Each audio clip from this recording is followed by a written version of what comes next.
Hello everybody, welcome. I'm so glad that you could join us on this beautiful but cold evening here in the UK. And of course I did the thing exactly what I said I should have done, which was make sure that Melissa had joined us. And there they are. Yeah. so good. Firstly I want to say big love to Zed. Thank you, my friend, for jumping over with some peeps. I hope you enjoy this evening. So it has been a little bit of time, hasn't it, that we haven't been together? But I'm so glad that we can all be together today. So I think it might be a good idea for us to, as usual, kind of go through our characters and see how we're getting on today as well. We'll say a big apology that we've got Rowan, unfortunately, hasn't been able to join us today. But their picture is there. There it is. That side, so you can see them there. So they're joining us in spirit, and we send them all the love in the entire world. All the love, Rowan. Big love. I also say, if you are here on the chat, do say hi. We do have a lovely community here that would love to say hello to you, so do pop on and say hi. If you haven't yet, give us a quick follow. If you're that way inclined, give us a sub. And if you're lurking in the background, and I hope you enjoy it, and you don't have to engage, but it would be lovely to hear your voice at some point on the chat. So I think what we'll do is we'll pop around and see a little bit about your characters, about how you've been for the past, what, is it 2 months? Month and a half since I've seen everybody? Yeah, 2 months. Yeah. Why, wordy. Very, very long time. So I think we'll start with beautiful Stuart. How are you doing, my friend? It's been a long time since I've been called beautiful, so thank you very much. But I've been good. As I said, it's been a while. I think in that time, what have I actually been up to? Playing D&D, pretty much. Now finally getting to the end of Run of the Frostmaiden. No spoilers, but they're so close. And other than that, I'm just gearing up for the new year and trying not to freeze in this weather, because as per usual, it's freezing. Yeah, of course. Are you guys writing anything else over at Sword and Board? Have you got a new adventure coming? We do. So Benj and I have been working for a while on one called The Fall of Vilgamoth, which is hopefully going to be a one-shot. That I will guarantee is a one-shot and not a two-shot. Not that our adventures are long. Don't know what you're talking about. But no, we've been working on this one quite a while. Benj has done his map game has like just upped to the next level, and it is gorgeous, and I really can't wait to finish it off, but soon. These things take time. Exactly. And where can we go to make sure that we catch those? So Dragonwing, which our already released one, is available on swordandboard.co.uk, and we're on the socials and searches and stuff like that as well, but so come say hi. But Fall of Vilgamoth, we're hoping should be out within about a month or two. Wicked. Very, very cool. So tell us a little bit about Sir Loretta, all right. So Sir Loretta, ballsy halfling, as I keep referring to her, is probably one of the most untrusting members of the party, who's slowly beginning to soften, I find. She's really like barriers up kind of character, doesn't let them down for many people except those that are near and close to her, and she is a what is she? Fighter. Who is has some decent maneuvers, but still quite squishy, quite small and squishy. But definitely one of the kind of run into the fray characters that we have. Oh yeah, the mixer is her favourite terrain for sure. She loves it. That is so good. And of course, we have quite a short statured party in this whole campaign. Of course, with Nora as well being the forest gnome, but we also have another halfling, Melissa. How you been? Yeah, I've been good. I am sort of started my new job while still finishing my old job, so things have been hectic, but good. Good. Moonlight at 3rd level. Yeah, I'll cast candle at both ends at 5th. So tell us a little bit about Clove. Clove is a Circle of the Land coastal druid halfling, so she's just, from her like small town, doesn't really know anything, ended up at the big city and is maybe wrapped up in something, bigger than she really realizes, but she's eager to help. However much she feels like she might not be the best suited person to do that. God, I love Clove so much. It's just literally the best. And it's good. It's good to have a magic user, a full magic user in this party, because we also have obviously with Nora being the rogue, we've got the great fighter, and then the druid here is kind of our main magic user. But using magic's a little bit strange, isn't it? I was going to say, I made a Plove reference over on, I'm doing another stream with Rich over on DM Philly, and my character has a lot of siblings, and I was asked how good of a swimmer she was, and I said that she wasn't as good a swimmer as her sister Plove, so that was, you know, not really the same, but it was sort of a joke if you happen to, you know, also watch Sabotage. You maybe picked up on that. I say, if anybody wants some fantastic content, do head over to DM Philly. Like, the best voice you'll ever hear on Twitch by a long way. And we absolutely adore Rich, and I say I wish you all the best as well. Rich, we love you very much. So that's right, guys. But then we're going to go to our kind of more taller stature of the party, and much taller for Dan Bowman and illustrious Montgomery. So how you doing, Dan? I'm good. I started the pre-stream getting into character by choking on my tea, sort of preparing for falling off falling off the bridge as we did, but yeah, I'm doing really well. I feel so out of practice and so rusty doing this, but I'm so excited to cut. I feel like I've got all the gear and no idea all over again, and it's great. Yeah, tell me about it. Because I forgot to mention, Joe, the job that myself, you, and Rob are all working on has given life to a potential RPG, which probably won't happen on stream, but I cannot wait to play Money Heist, Honey Heist. Money Heist. Oh yes, I'm up for that for sure. I'm so excited for that. So that's going to be lots of fun. Yeah, because you can have a bear called Chicago then, which I think is just great. Really nice. Well, of course, you're also running something next Tuesday at 7:00, which is Stuart's adventure from Sword and Board over the last part of Dragon Wing.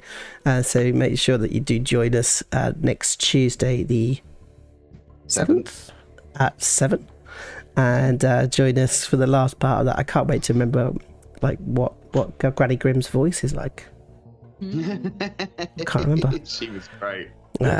She was great. Team of captains. Exactly. And speaking of voices, Billy's fairy voice. Yeah, it's the best. So happy to hear that again. So good. So good. That was the hardest thing. That's why we ran so long. I was like, I'm just entertained. I'm entertained as a viewer here, and I kept forgetting I was DMing. I was like, this is great. I just wanted you guys to run. We've got so many things we need to do, but it's fine. No, it's fine. It's fine. Well, we keep just like accumulating NPCs on Rich's streams because they all have these amazing voices, and we're like, well, you're never going anywhere. You're coming with us now because we want to hear this voice all the time. And Rich is like, no, please stop. You're so good. And then we make him talk to each other in different voices. It's very fun. So tell us a little bit about Illustrious, Dan. So Illustrious, up until very recently, was very much hiding in plain sight as a covert Farlight, very much a part of society as a seer, was brought together for this mission to escort Chuna. And if I was thinking about what Stuart was saying, and if Loretta is almost like the biscuit of the group, which starts off really hard and softens over time, then I think Illustrious is the cake. Has like started off reasonably soft and has just got harder and more morose as they've gone on. Very much by the book, very much not want a very sort of singular focus, wanting to get this mission done. He is a Twilight cleric, worshipping Helm, and is a furbolg, so is taller than the three of these guys combined. Which is really, really nice. And of course, yeah, being a seer in this environment as well, and this empire, did place you in a sort of place of respect, really, that you've kind of lost a little bit because of this mission, especially to more secret parts of the society, at least. But I thought I'd do a very quick overview of the empire of Mundanith. So over 200 years. Yeah, that place there. Oh, cool. Yeah, it is that one.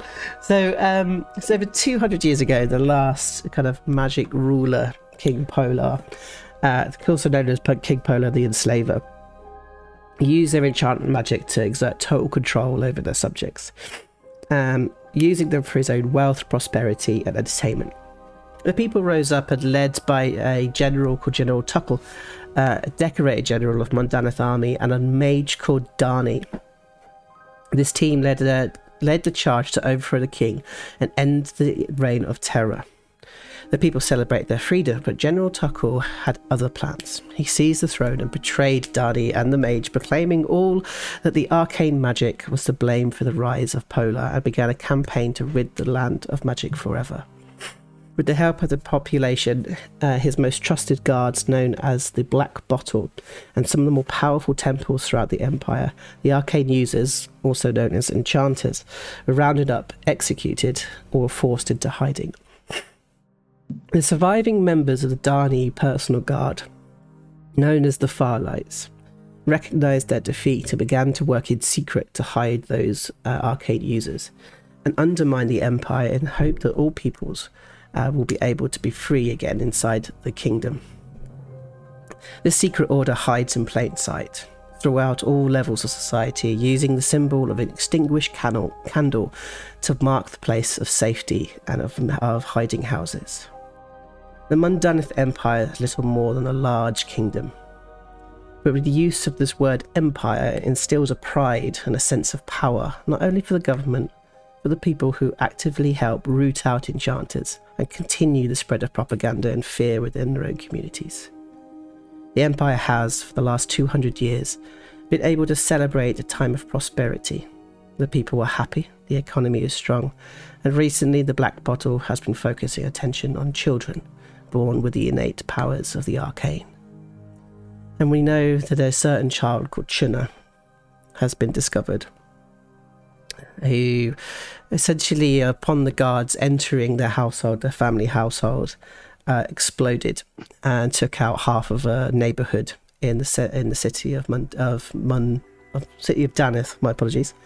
And was taken in by a great seer who took them in and managed to call a group of Firelights together, a very unusual group. Whereas usually the Firelights are seen as almost like a splinter cell. They tend to do missions on singular, and yet 4 were brought together. A forest gnome, 2 light-foot halflings, and also a furbolg, come to try and find a way to smuggle this special child out of the empire altogether. So firstly we saw them travel through the woods of the Broken Wilds, where they found desolation and darkness, and were accidentally, let's say, fall into the Feywild, and were able to kind of bring back a staff and bring light and life back to the forest itself, through Chuna's action to bring back the tree of the forest. They travelled the rest of the way, discovering a great and large mass grave, denoting the amount of time of the 200 years of persecution that these, not only the Fairlights themselves, but the Arcane Users, until they found themselves at a bridge, hopefully for their last run of the escape. But they were stopped by 2 of the Black Bottle, of this, like the secret order of the Black Bottle. And when they were stopped by a druid called Grim, and also Speaker Kane as well, who's a war speaker, I would say. Unfortunately, during the battle, the wonderful Firelights were, I'm just going to use the word lost, shouldn't I, during the battle, as the bridge itself collapsed, as they fell through into the water and into the river and were pulled away.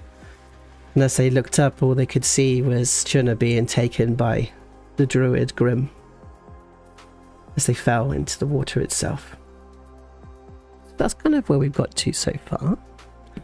So I thought we'll kind of like maybe jump straight in, if that's all right with you guys.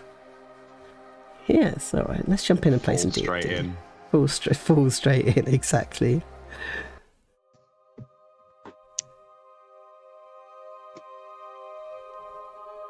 The blinding white light. Sort of the crusted moments of attempting to open the eyelids. You feel something wet upon your cheek. Seems to be licking upwards.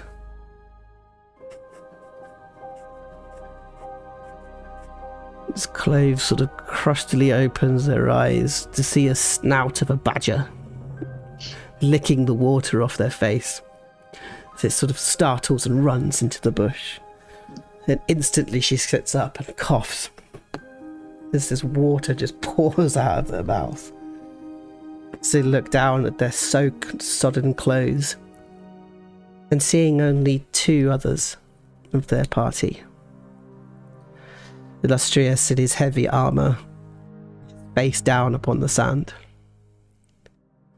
And Sir Loretta Albright is almost curled up onto a ball. The last thing that you can remember seeing is that grab of Chuna over and over again. She cough uncontrollably. Could you do a con check for me, please, Clove? A con save. Save. My apologies. 20. Ooh. So you managed to kind of raise your... You're going to drown the coastal druid. I know, I was thinking, should I give you advantage on this as well? But you kind of, you managed to kind of have the strength to sort of stand up, but your legs are sort of shaking from the power of trying to swim. I see you remember as being a crocodile, which doesn't help either. Who of the two do you go to first? I think I'm gonna walk over to Illustrious first, if he's like face down, and maybe try to like push him over. Okay. He's pretty big, so I might ask for a little bit of a check on this one. So let's do an athletics check and see if you could push him over. Sure, that'll go fine. I'm sure. It's 6. Yeah. See, like.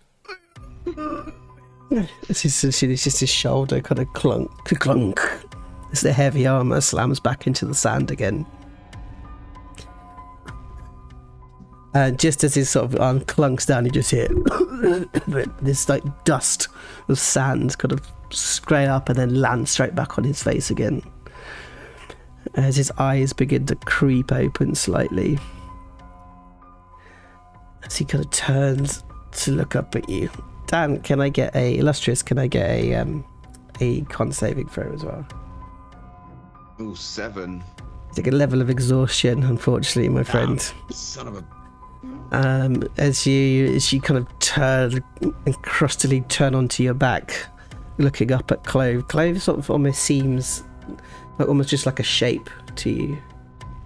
And the afternoon sunshine that's just burning through. As you open your eyes fully, that like the body sort of like and then focuses as you see Clove standing above you. Where are we? Heck if I know. I think we washed down. I don't know. I still have to check on Loretta. I don't know where Nora is. She was gone. What? On hearing that, Illustrious like tries immediately to sit up, like almost like it's been like a puppeteer from a string. Probably very ill-advised. She sort of sit up and just go, and you just like spew up all of this water. Yeah, and then immediately goes back down to a knee.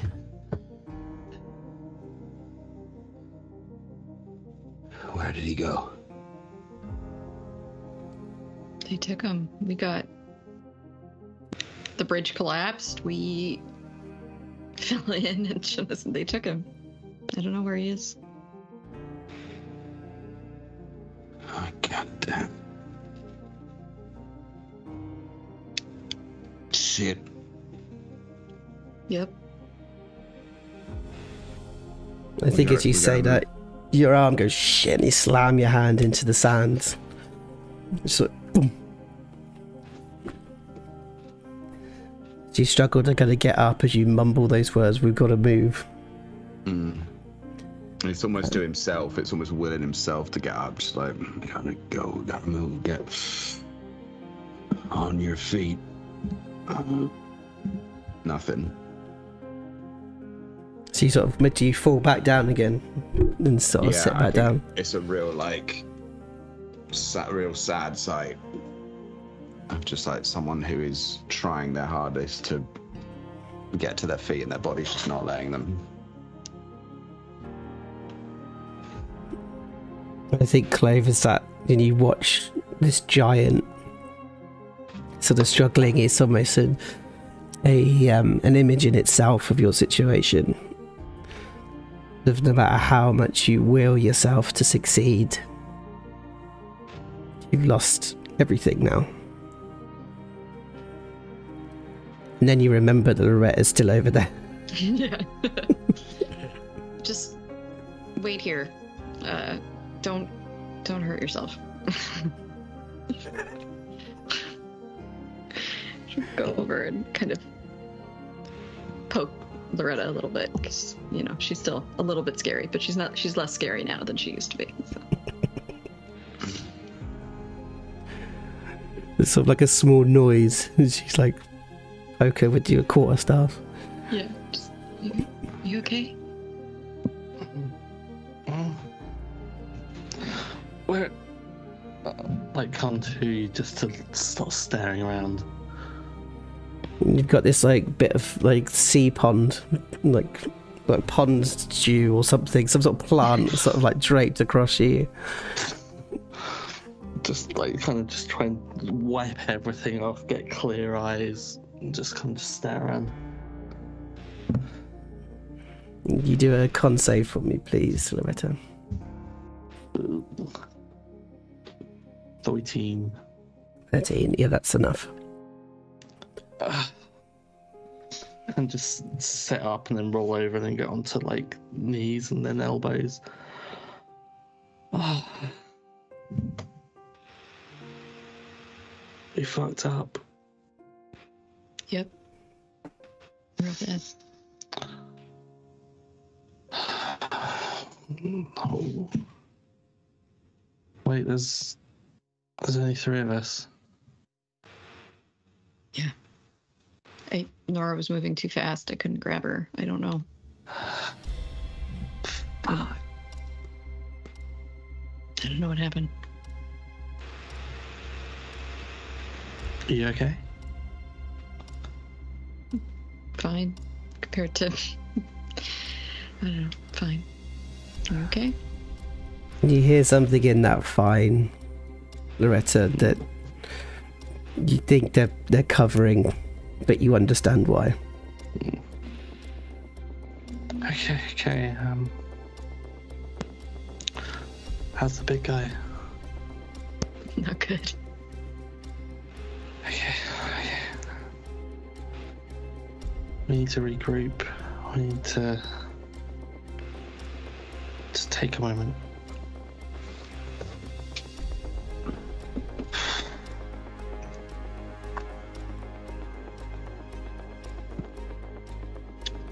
Illustrious. Yeah.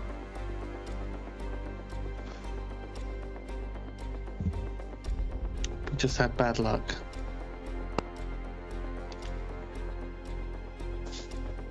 Say that again. We just had bad luck. Nothing could have made that bridge any better for us.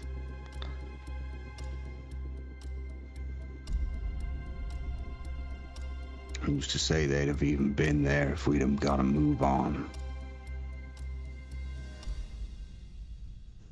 Bad luck. Y'all are halflings. You don't do luck.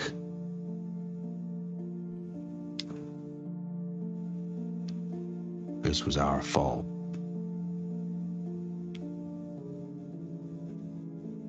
Yeah, probably.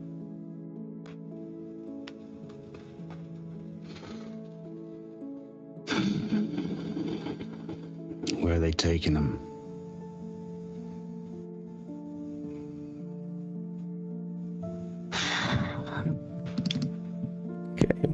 Loretta, do you want to do... Actually, no, I think this might sit under Clove's thought, actually. Could you do a history check on me, Clove? Really? Can I guide Clove? Yes, you can do guidance. Just before the roll, so yeah. So that's... 15 total. 15, okay, cool. You know this river system, I mean, you know a lot of the river systems quite well. And you know that after the bridge that collapsed, the next bridge is over to the north, which would be the South Teaport Bridge, which would be the quickest route to get back to Dunith, other than going through the lake itself, which most people don't go through the lake. It's too dangerous. So you think that they'll probably be taken up through to Teaport and maybe brought down, maybe to False Pond, to make their way back round to Dunith again. So you know that those two towns are to the north. You think it's too illogical to go to the south, then go through Longbridge and go round the back of the... It's just too long. Yeah. I think they'll take the easy way north. It's not... I don't know, it's not like they think that we're gonna cause them any trouble, so... I'm gonna have to cut them off again.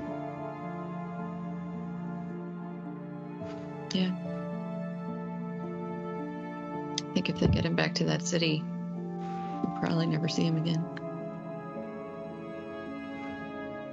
Did you turn into a crocodile? I did do that. That was cool. Not like the situation, but it was, yeah. Can you do that again?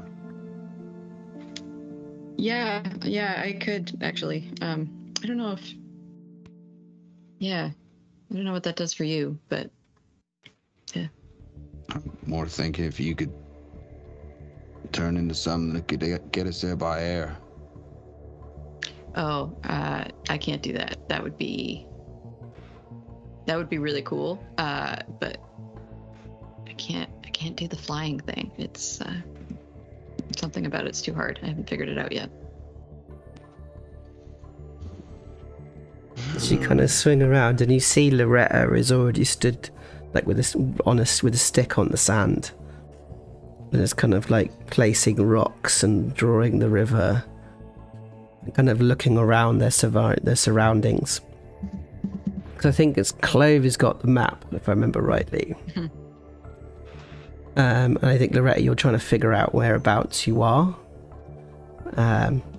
along this river. How far down did you travel, etc. Kind of look up at the sun in the sky, try to get a rough gauge of time. Like, have we been out for a long time, or is it short or anything like that? I think it's sort of mid-afternoon, so you're looking at about 3 or 4 in the afternoon. So you had... Yeah, you sort of had got to the... if I remember rightly, you'd got to the bridge at sort of in the morning, so you've travelled quite far. Or at least you've woken up quite a long time after that. Mm-hmm. So to maybe do a survival? Yes, do a survival check and see if you can figure out whereabouts you are. Good on this one. Oh. I don't think the default's gonna help. Yeah, so you think that you may have travelled like past the bridge and like almost be near the coast. We could be up by Teaport now.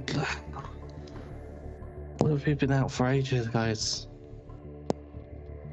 I think that's the right way of thinking of it as well, Loretta. It's like it's not that you're sure, you just haven't got a clue, I think. So I think that's a good way of playing it.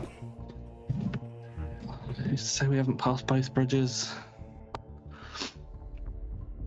Can I tell the difference between coast and river? I feel like there's probably a thing that Plove would know the difference between, at least. I mean, you're definitely like, yeah, this is fresh water. This isn't salt water. Like, but Illustrious, you said, Illustrious, you're sort of looking out.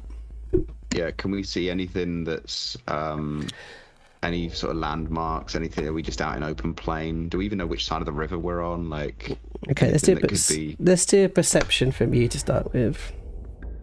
Okay. Guidance, I love you just throwing guidance around. Yeah, spam it. 16. Isn't that with exhaustion? What's his exhaustion? Oh yeah, sorry, 14. 14. Yeah, that's a good sign. So I think you know that you are on the east bank. I think that you look to the south east, and you can see like the tops or the fringes of the forest that you'd left before. You're sort of sat on like almost like a depression. You know when the river sort of curls and the turning of a river that creates like a small bank. You're sort of on there, and you sort of turn and crawl your way up the bank, and you see a town on the horizon, just further upstream, upriver. It looks like a smallish town. Could be, say, a large village or a small town. But you're fairly sure that might be False Pond.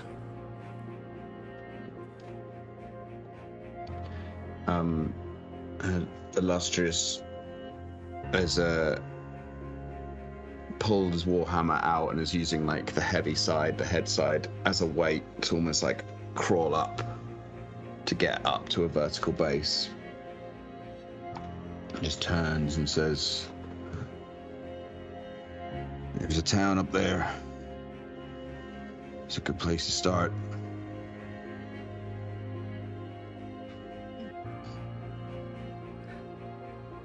Do you need to rest first? Can you make it? Me? Yeah, you. I can make it. Can you make it? I can make it. I think Lorette has already started walking. Do you know what I mean? Yeah. I think, yeah, she's already like started walking, like making her way up the kind of like the long grass and stuff like that. It just turns around and goes, "Oh, well, we best not waste any more time, shall we? Let's go."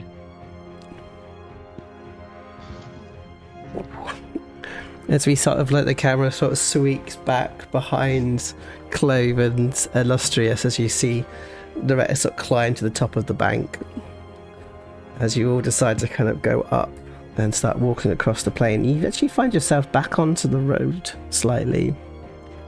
As you do notice, as you kind of come across a large like poppy field, you get out of the poppy field and onto the main road again, and you see that there is a lot of traffic.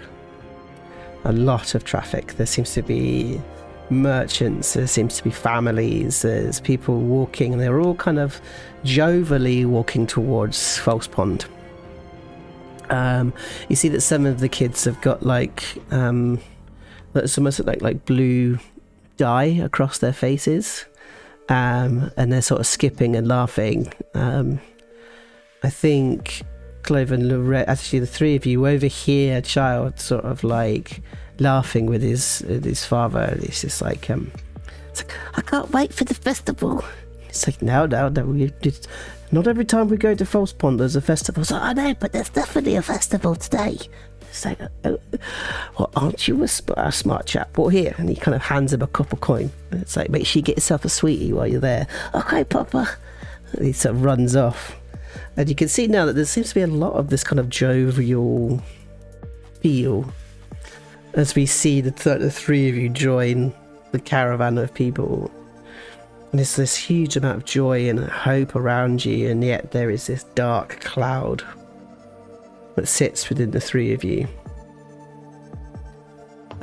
Do any of you how do you kind of interact with this like caravan of people? Do you stay quiet? Do you join in conversation? Like, how do you guys kind of move into this group of people? I think every time Clove sees a child that's like around Shanna's age, she like keeps, and like she knows that they're not going to be here, but she just keeps like looking and then like catching herself and being, oh no, and then just like having these like sparks of hope for no good reason. and then, but she's not saying anything to anybody. I think is there like some sort of like, I think every single time it's sort of like a twitch, and then she sort of clenches her fists and sort of remembers something, and then kind of grounds herself back here again. Do any of you sort of disguise yourselves or anything like this, or do you kind of join in with the festivities? I think Loretta's going to hope that just by virtue of kind of being there, she'll blend in like this big crowd and everything. So she's going to like go by the side at first, and then kind of make her way into the crowds and stuff, and then it's going to start listening just for information, like trying to glean what this big crowd is. Yeah, okay, it's a festival, great, okay. And then once the information's got dart off to another conversation, here it's something mundane, something boring, and then just dart from the other one, and I think rapidly become very unsubtle with what she's doing from just this hope of just gleaning any information she can, because I think she's getting quite desperate now. Yeah. Okay, so let's do a perception check then. Oh gosh. Like, perception is rubbish for you. I really enjoy that. 10. Okay. I think the information that you glean out is that the festival is a festival called the Witch Gone Festival. It seems to be a yearly event. Children seem to be very, very kind of excited for it. But it's an ancient or 200-year-old festival for False Pond. I think that's kind of all you get for a 10. You also hear that Dottie's brother's aunt is having an affair with Joshua's wife's sister, and actually it's quite the scandal in the parish at the moment. I think as Loretta hears that final salient piece of information, she just kind of makes her way back off to the sides, having realised that she's darted quite a bit forward from the rest, and then kind of look out above, try and spot Illustrious as kind of where he is, and then slowly kind of reintegrate back in, and just look back to herself and just go, wow. So Illustrious as well. I mean, how are you interacting here just before Loretta comes and joins you? I think Illustrious is very much hiding in plain sight and not really making an effort to hide himself. He's still there dressed as a seer, still comes with a certain level of status. Chances are, despite what Grimm said about what was it, like the disgrace of Illustrious, that news isn't going to travel that fast, not to any people. And also, if the Black Bottles see them, they're not going to want trouble either. They're probably trying to be just as stealthy as we are right now to bring them back. So he's not making any attempt to hide himself. It's almost like Assassin's Creed style, just pulled his hood up, pulled his arms into his sleeves, and is just walking intently, looking around for, again, listening in for any kind of information that he can take, but is, joining the herd. Mm-hmm. So I think you kind of, so let's do another perception check for you then, as you're checking this out, and with disadvantage. Okay. 9. Okay. I think you glean kind of similar information about the Witch Gone Festival. I think I don't think I can give you another piece of information for that, but what I will say is that you catch an eye of an old woman. And she goes, "Oh, Seer! Nice to see you, Seer." Good. What time is it? It's that afternoon. Good afternoon. You here to bless the Witch Gone Festival? I wouldn't miss it for the world. It's good to see you. See you're out in these parts. Needs it. That's what I say. Do you have a temple? Of course we have a temple. I myself go every single day, Seer. Give my last halfpenny, I would. Give your last halfpenny to who? Give it, add it over to make sure that the charity, the temple itself, is well maintained and looked after. I make the cakes on a Tuesday as well.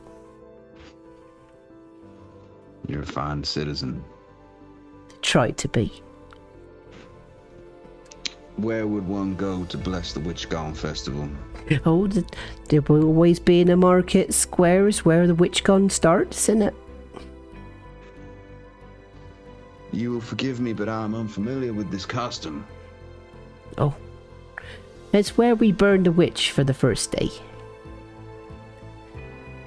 The dancing starts, the music starts, and the fires burn all the way through the night. Now, when you say burn the witch, do you mean a real witch or a... Oh, there was no witches round here, my duck. You're talking about one made of straw and wood. Celebrates the last witch that died 200 years ago. Now, that is a tale I would like to hear. You see, there was once a witch. Dark and evil she was. Working in ways that were healing people, she says. Using the scientifics. Unfortunately, she had tried to side with Dani, the evil one, in the great fight against the great General Tukle. But she tried to enchant all the children of the village and use them as hostage. She captured them, dragged them down to the river, and tried there, they did, to drown them all. But a great bottle arrived. He was brave and true. He dragged that witch by her hair into the town square, put her on the fire, and burned her, ensuring that the children would be prosperous and would live once more. So every year we celebrate that fact. And a fine cause for celebration it is. Of course, the year. Now, after these celebrations are finished, I have business in the capital. If I were to go there, what would be the quickest way? Oh, pop in back, I'd say take the Eastern Highway. Just round the Broken Wilds, past Hazelfield, and then straight back into Danith. You are very kind. Try to be. Now I'll be sure to visit the temple, pay my respects. Of course, of course. Do they provide aid? Healing? Some. But only for those who make the cakes on a Tuesday. I'm not good at making cakes. Whereabouts you come from, Seer? Said you're not local?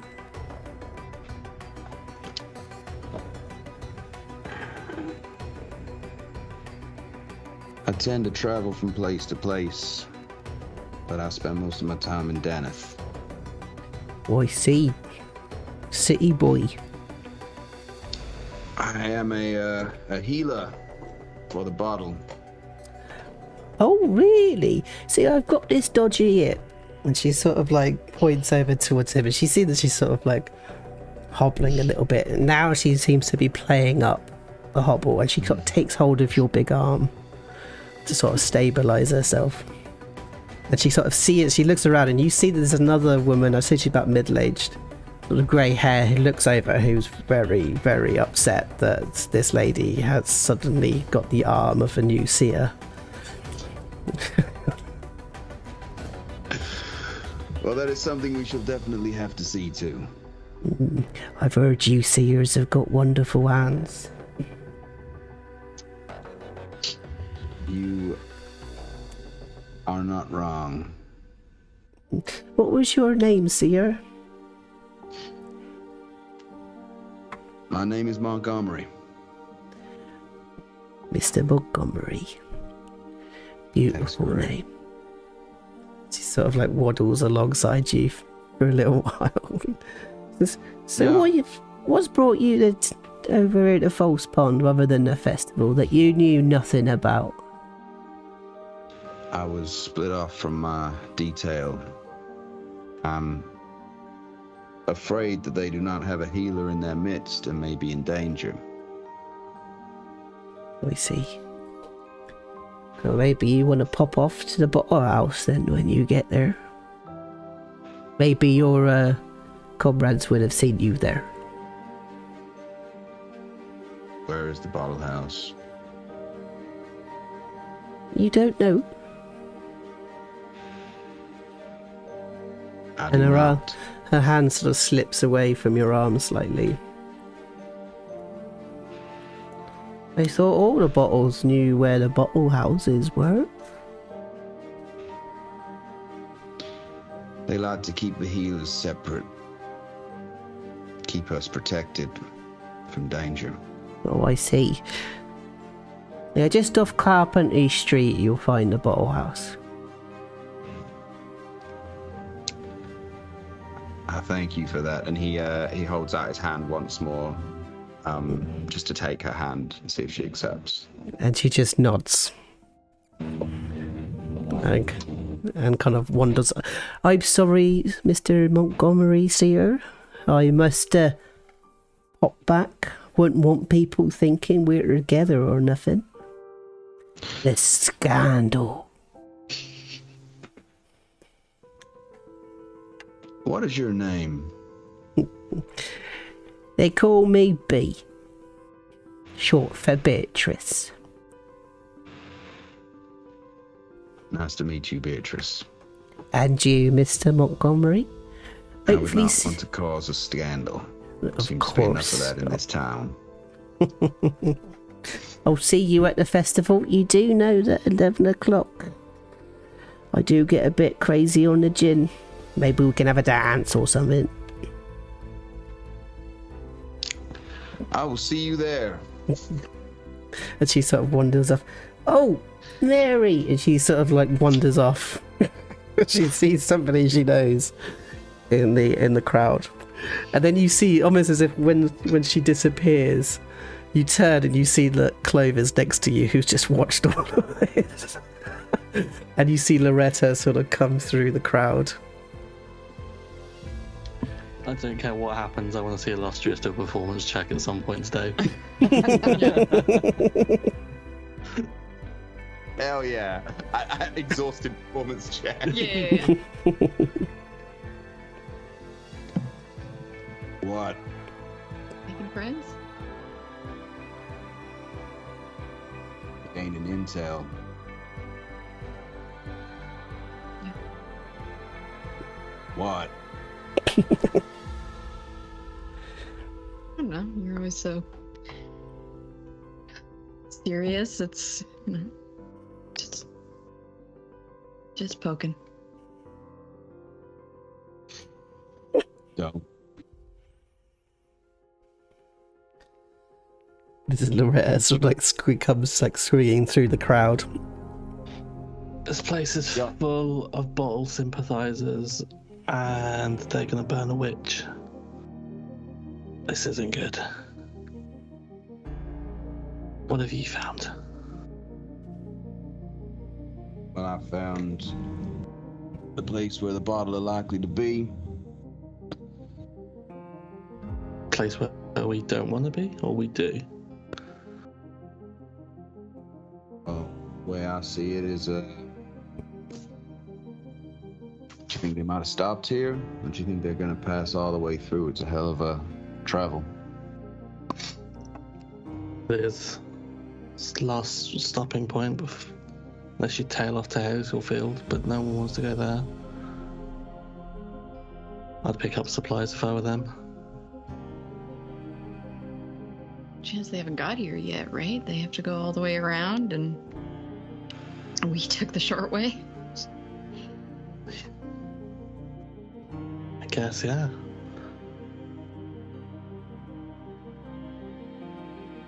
So do we wait? We're not exactly the stealthiest of our group.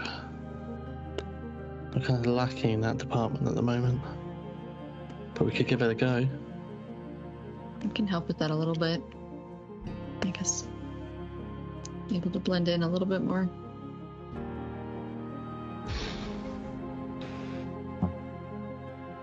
I suppose we've got the benefit of a busy town. We can blend it with crowds if needed, if the streets are going to be that busy. But what happens when we see them? We're wrecked. We need to rest. Yeah.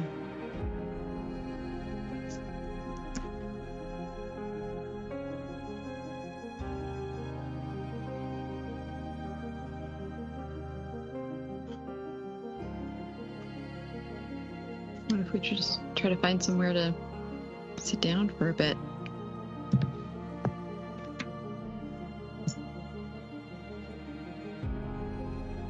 Could certainly do that.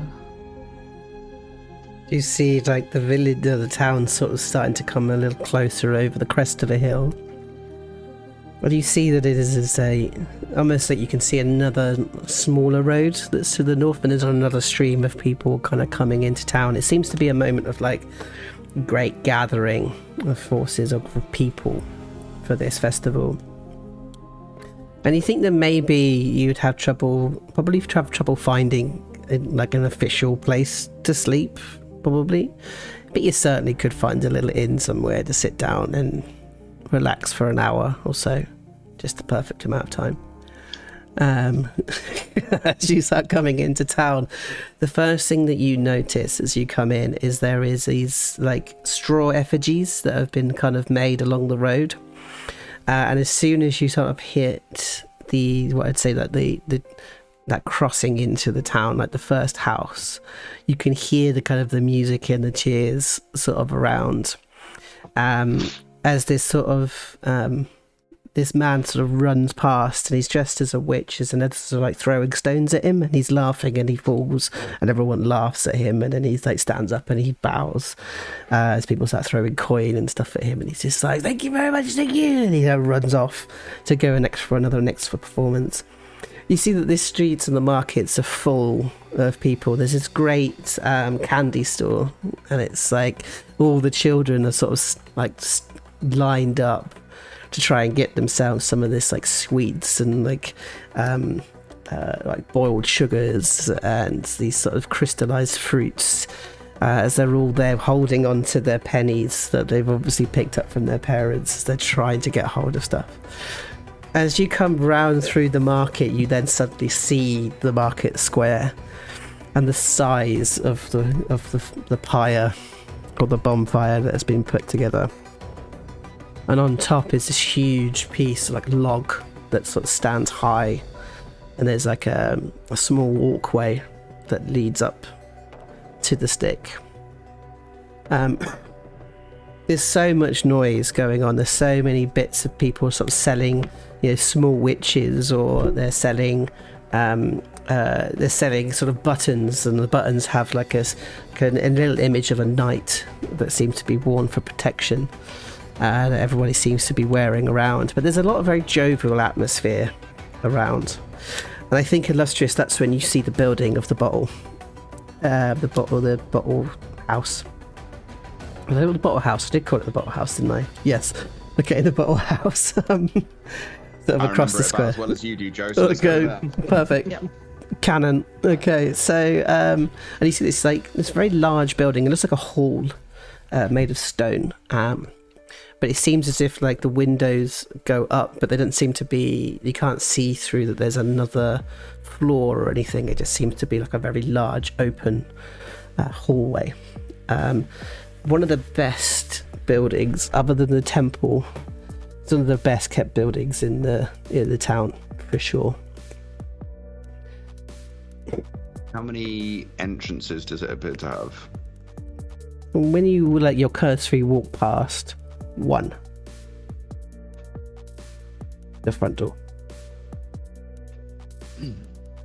What are the surrounding buildings like in terms of height as well?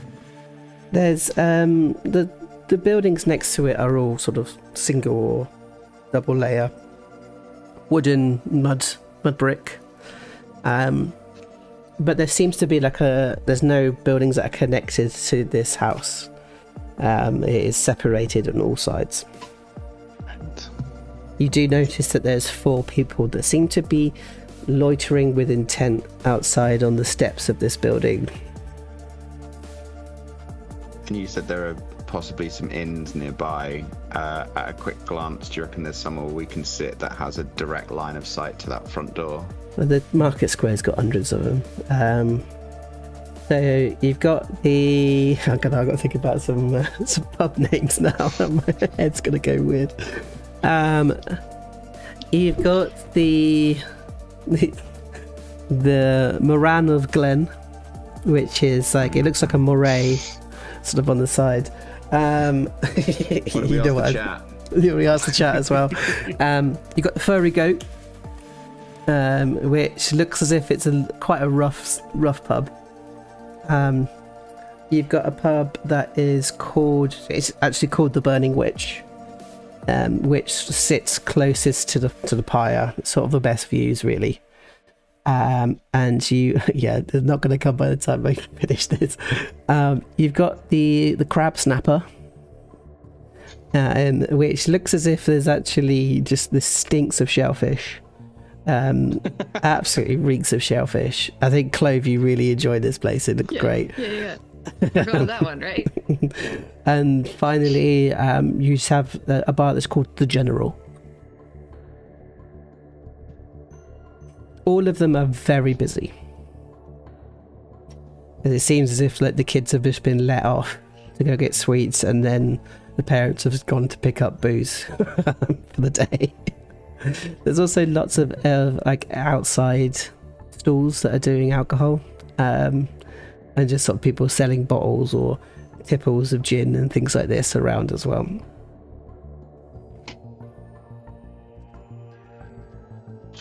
Any preference, guys? Nope. Whichever one's got the best view of that door over there. If it does, I'd like to edge towards the rough one.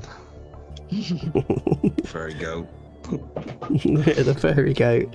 I think you guys do walk towards the General, which does have the best view of the house. Okay. But can somebody do me an insight check, actually?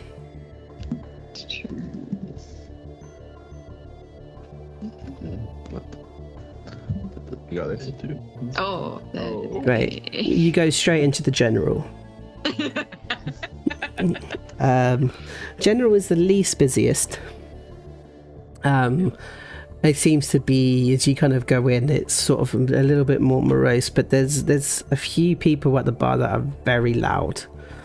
Seems to be a group of maybe 5 or 6 who seem to be sharing stories and shouting. And then they're constantly harassing the barkeep.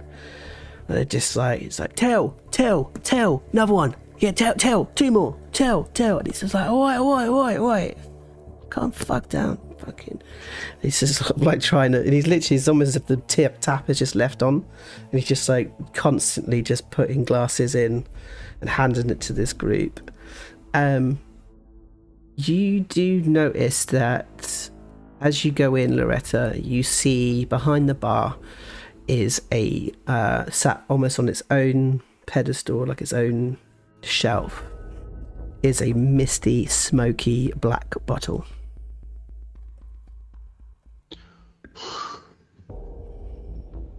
Shit. And as you go shit under your voice, like sort of everyone sort of turns around and looks at you, and it is a Haggerty bunch. You looking lost, my love? Looking for good ale, but it seems there's a queue. And one of the kind of big lads sort of turns around. You heard. Can I get some drinks, please? And it's sort of like an ooh, sort of going across. It's like, what? You new in town, are we? Long journey for this festival. Bloody good festival it is. And he sort of like kicks a stool over towards you guys. It's like, it just stops just in front of Loretta. Just climb up. Yeah. There's a pint gets put down. And the rest of you guys, are you kind of filtering in as well, or have you not come in properly yet? I've fallen into step with Loretta. Yeah, I think I came in and then very quickly like ducked behind Loretta. As you walking in Illustrious, everyone's going, see ya, see ya, see ya. And you sort of look here. So many people in this bar want to make sure that they have said hello to you, or at least acknowledged you. I think Illustrious sort of gently acknowledges it, sort of puts a hand, not like a stop hand, but like a thank you hand, but very much sort of gives as much of the status that they're giving to Illustrious to Loretta as possible, without really saying much.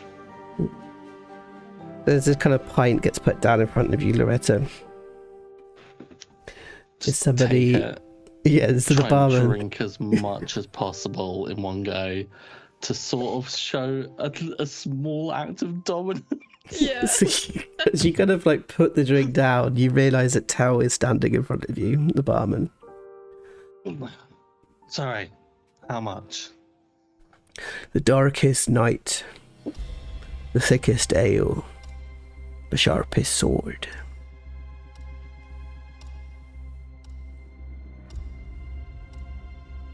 Great poem. It's 3 copper pieces, please. Sure. Slide that over. Lisa takes the coin.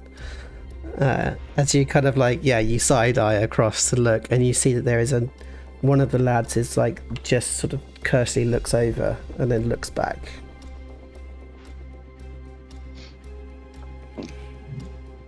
Look, gents, not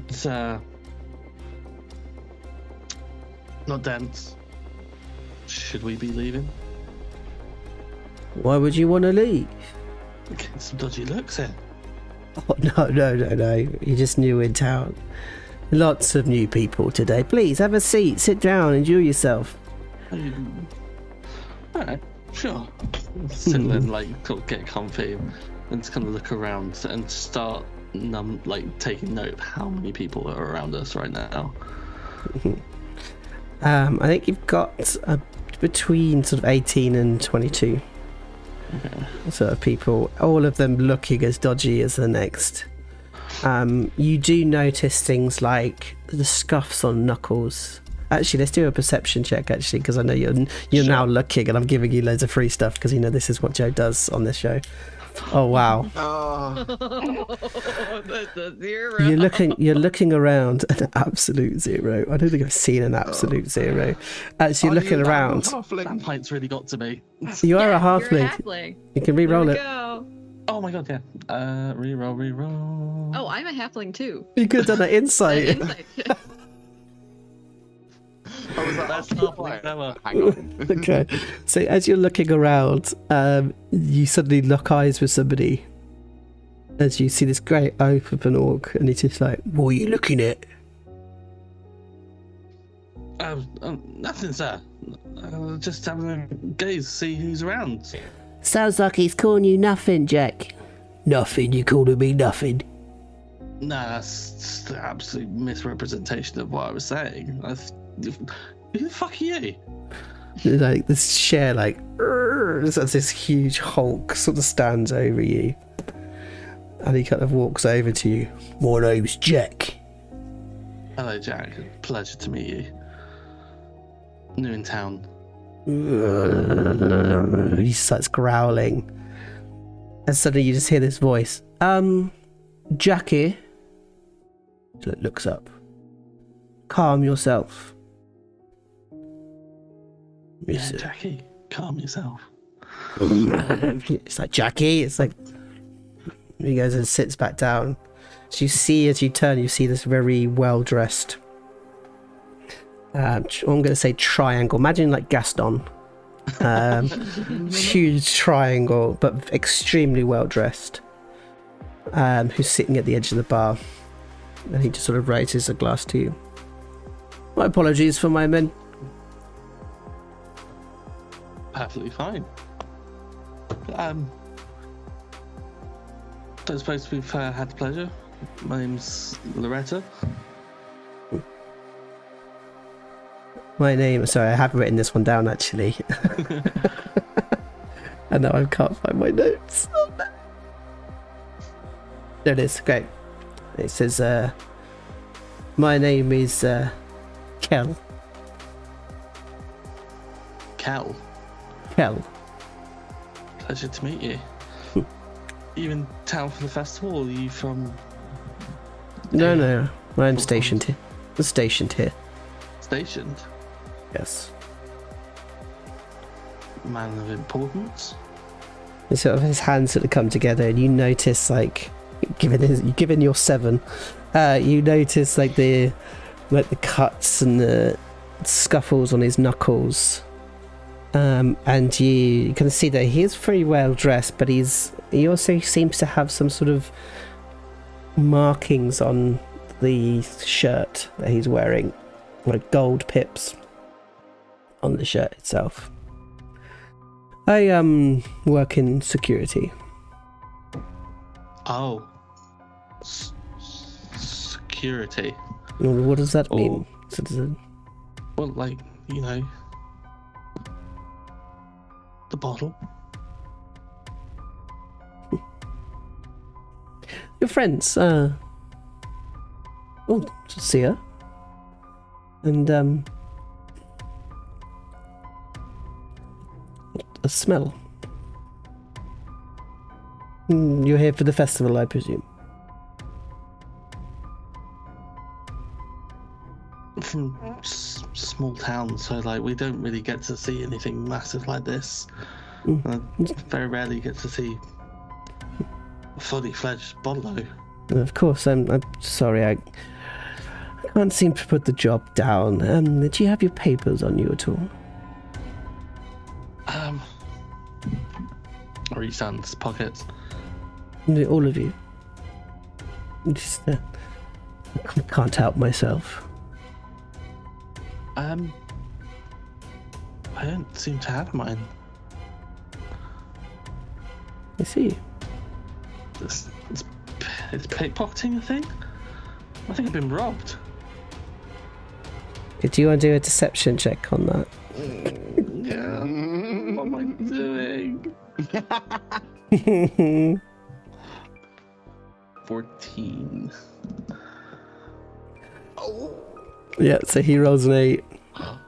That's very unfortunate. It's very, very dangerous to be in a town without papers. Papa warned me against coming into the big towns. He said they had crime-ridden hellholes. He was right. Well, come with me. I'll take you to the bottle house. We'll chat there and maybe see if we can get you replacement papers. Oh, I've got to check in though. We only stopped in for a drink. I've got to drop my stuff. And he off puts his everything. hand on your hand and says, "There is nothing more important than papers." Right, you are, sir. Yes. And you too. Do you have your papers? He keeps holding on to your hand the whole time now. papers, guys? Someone used to carry my papers. Have you lost my papers as well? I'm sorry. I think I have. Okay, I think Illustrious. Illustrious, you're going to need to do a deception check on this as well. Shit.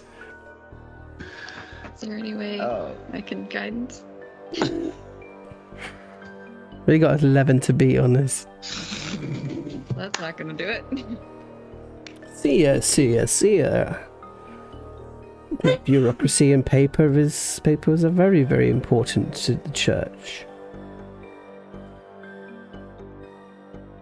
So where's your papers? Is Illustrious still soaking wet? I think you guys have dried up quite some from the walk. But you do have papers, Illustrious. I know that you've shown them before. But this could be used to your advantage with the water.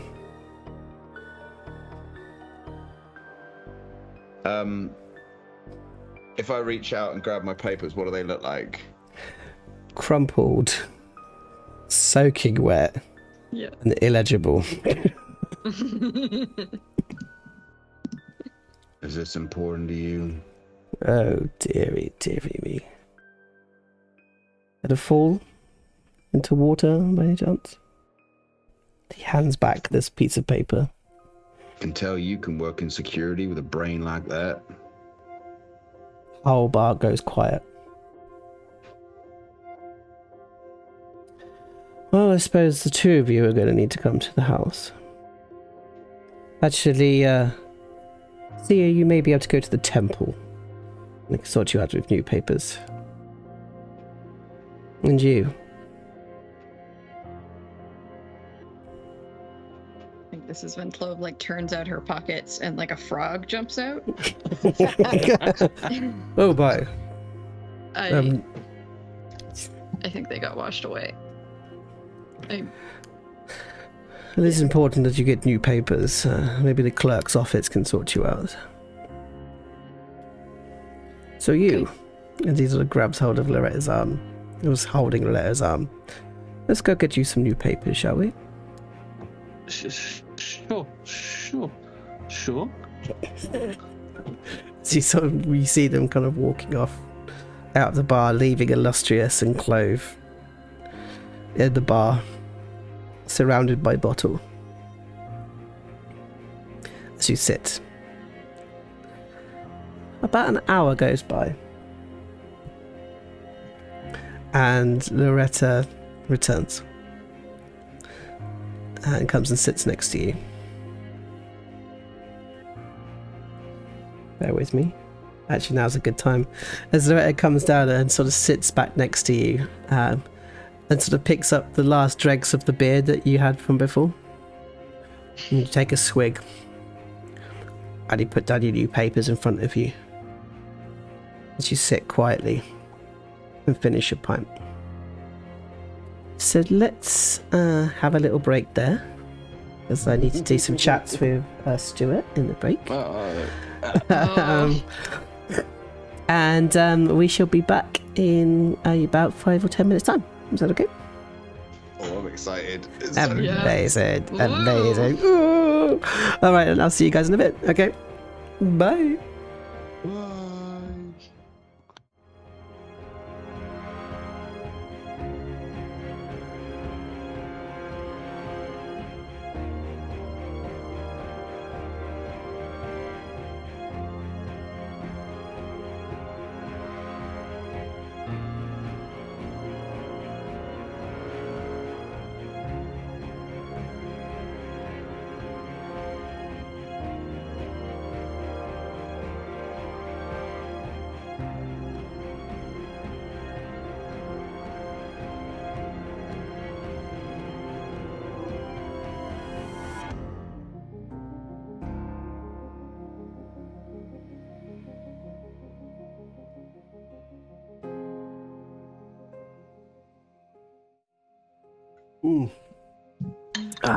Welcome back, everybody.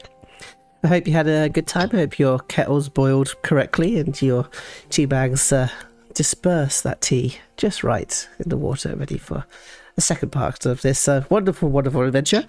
I hope you're having fun. I know that I'm actually having fun. So do to let us know how you're getting on. Let's see who's in today. I actually haven't seen who's on today. So see, look, Got loads Alex. of new peeps. Have we?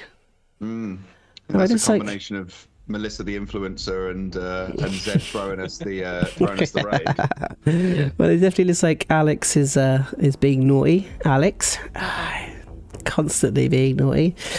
Exactly. Streamlabs is going to get you. So if you are here new, do say hi. It'd be nice to see who you are. And I'd love to give you a mention. Make sure that we mention those who are watching us today, especially those from the Philly fam and from everywhere else that we have our wonderful Twittersphere community. Okay, so we will probably jump straight back in if that's all right with you guys. Yes. Good. Oh yeah. All right. As Loretta sort of sits down and sort of swigs the last bite of your pint. So there's your short rest, by the way. So you've had the short rest. Don't think that helps you very much, Dan, but you've had a short rest. No. We have rolled hit dice. Oh, yeah. No, it does help me. Okay, great. Thanks, Joe. Helps me a lot. So if you want to roll some dice or anything like that, now's a good time to do so. Get yourself healed up. Straight in with the 8. Oh, Dan with a 9. Very well. Nicely done. Well, the second one for that last point. Is Loretta going to roll anything? Yep, Just got a 4. The one. Yeah. Yeah, and he did. Actually, I think Loretta sits down and sort of grabs hold of the pint and sort of takes a drink and puts the new papers on the table.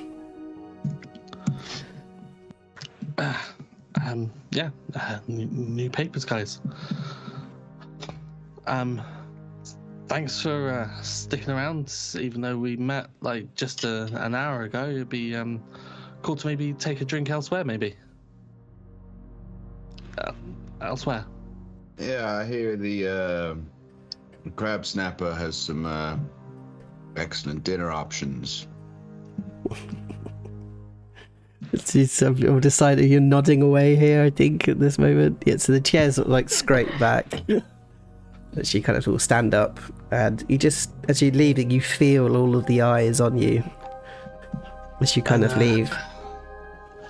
Yeah, maybe we can find my friends that I was looking for before as well. Just like I mentioned. Yeah, let's go. Let's get going to the next place. Yeah, drinks. Yeah, energy. Oh. All right, let's do a performance check for Loretta on that. I am -1 in charisma everywhere. Oh, 12. Yeah, I think that's good enough to get away with sort of being loud. It's the best you're gonna get. Yeah. As you kind of like pour out of the general, as you kind of come out the front door, you see a black horse sort of like race through the crowd, stop outside the bottle, and you see as if it's somebody seems to kind of get off the top of the black horse and sort of run up the steps. They do seem as if they're carrying something as they quickly enter in. Yeah, do I recognize the horse or the person? Okay, let's do a perception check from Clove. 19. Great. Yeah, you recognize the two. How? Yeah. So you recognize I don't think you recognize the horse. I don't think you saw a horse before. Okay. But what you do notice is that those loiterers with intent suddenly stand up straighter, like a lot straighter, as the door is, and you notice the door is opened for them as they rush in. And yeah, it's about a body sized that seems to be carrying. You also smell like fresh grass, like on the wind from their direction as they run into the house. The horse is then collected by one of these loiterers and sort of taken off a few streets away and just disappears into the crowd.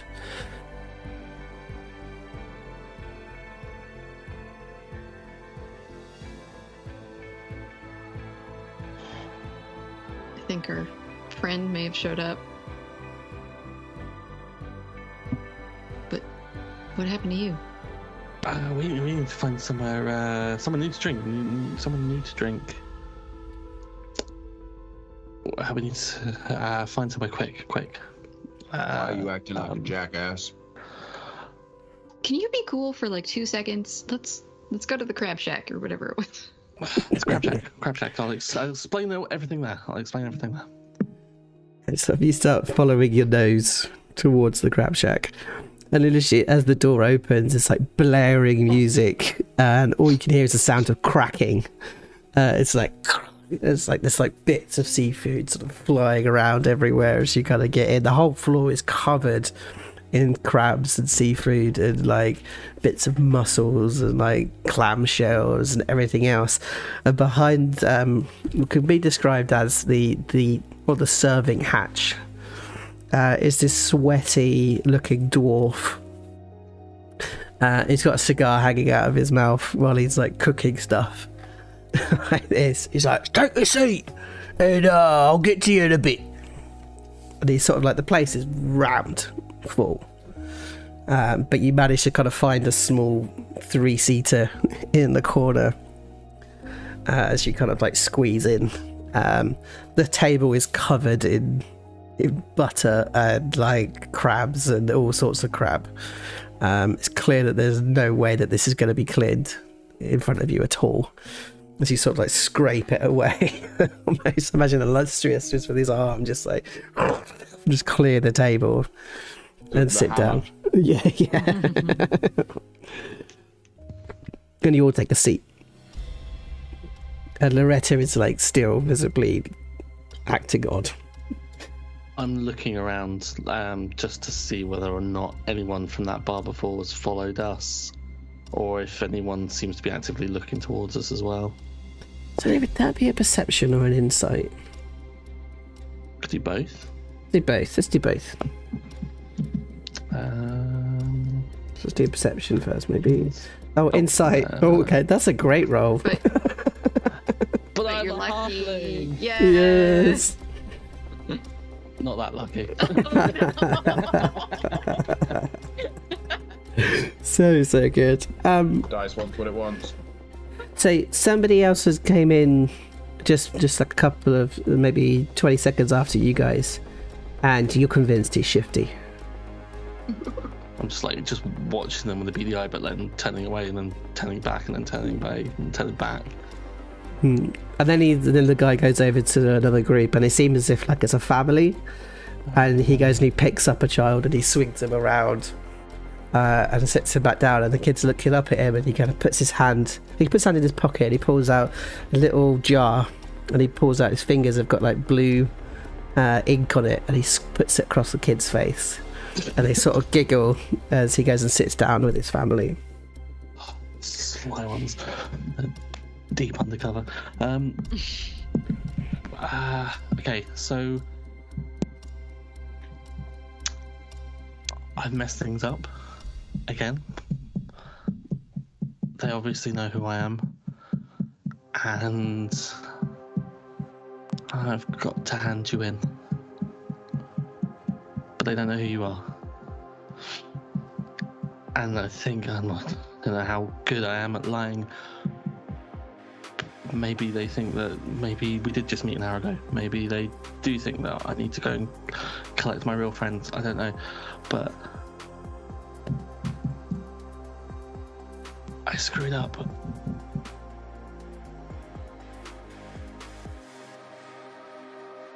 How? They knew who I was. I was like, introduce myself as Father Air, didn't I? I wasn't thinking.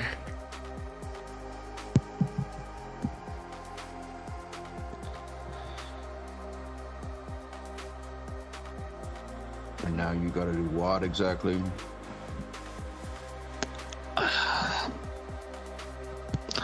I'm going to take you to the bottle house by the end of the festival, which could be seen as an opportunity. I know it's bad, but the festival's quite long, and maybe we can use this to our advantage. I don't know, but I imagine I'm being tailed, and they're going to follow me.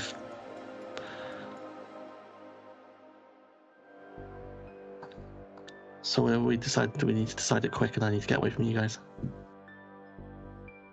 Isn't that where we have to go anyway? Maybe it's not that bad. Depends how long this festival goes. Is it a couple of days?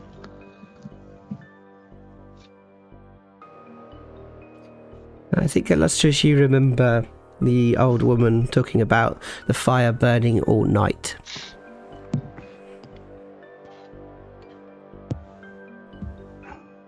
I think we got less time than that. So we just got today. Yep. You're gonna make me miss my dance. Huh? You're gonna make me miss my dance. That old lady. Beatrice. Her name is Beatrice.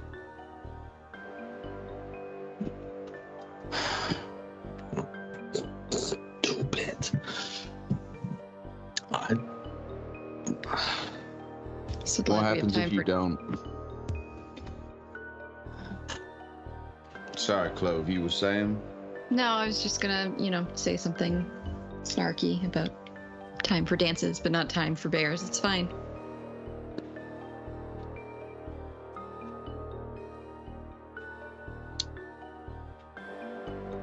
That's fair.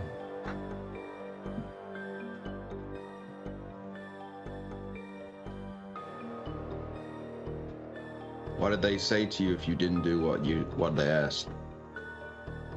The usual. They tried dealing with me.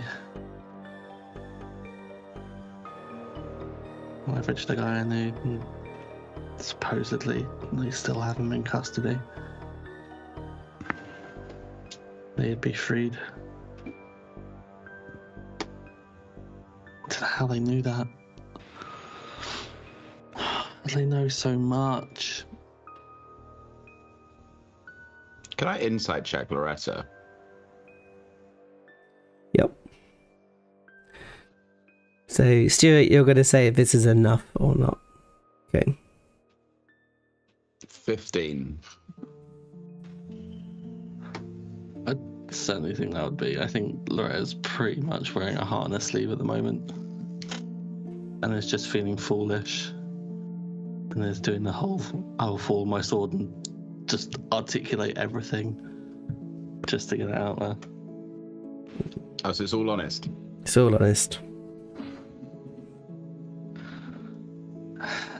I was going to say cut my losses and take it, but no, I thought, no. I don't believe what they're saying. I don't believe anything that this organisation does. And that kid's important. We need to get that kid out. I can't do it on my own. I need you guys.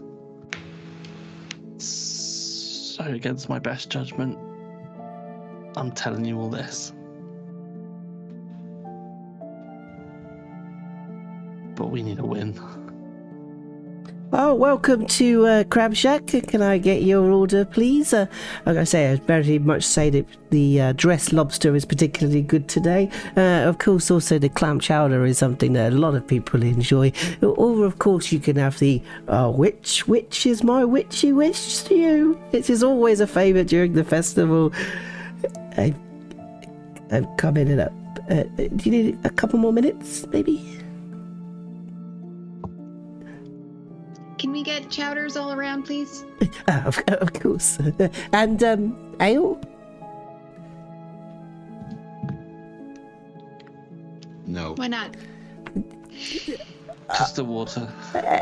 And tap water, yes. And this young dwarf sort of like wanders off to go get the order. And you're left back in silence again. well, the noise of the cracking shells and the death and destruction around you, but you're sat kind of in silence. So what are you proposing there, Loretta? You take us in like prisoners and we storm the place from the inside out? That's one option. Or do we sneak in, try to leave town before the end of the festival?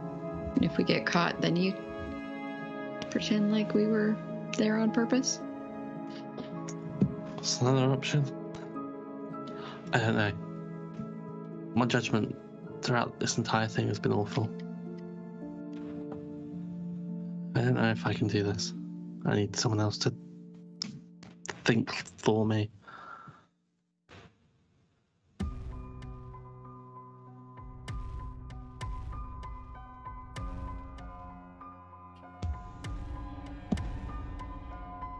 You know,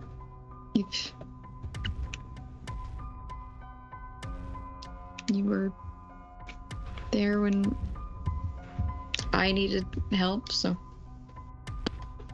I'll help you.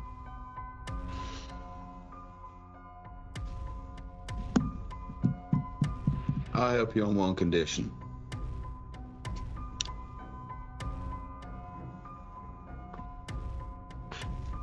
You stop beating on yourself. You got a mission. We're a team.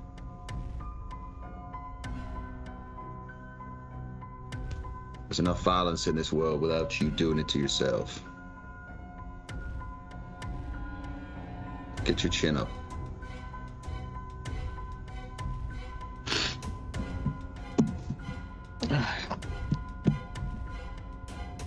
Okay. There you go then. Is it 3 chowders? So put one down there, one down there. Oh, seems as if your table is not just 1 second. As you see her, she runs off and she comes back and she puts down the spoons for each of you, the cups, and then she puts a candlestick in the middle and lights it. There you go. I hope you enjoy your clam chowder. And it sort of wanders off. You just see that burning candle in the centre. Oh, yes? It doesn't seem like there's enough light here. Could I bring you another candle? Yeah. Right away. It sort of wanders off. I guess I'll try anything at this point. And he comes back and is like, puts 2 more candles down and lights them. There you go. Thank you. He wanders off. Sometimes a candle is just a candle, I guess. You do notice that all of the tables have got candles on them. It was worth a go. Are any extinguished? Yeah, 100%. None are extinguished. But that thought, Loretta, kind of stills in your head for a second. She lit your fingers. Just, snuff mine out. And then just look around. You see this, this guy across the other way. He's sort of digging into a shell. He takes a bite. Kind of wanders over.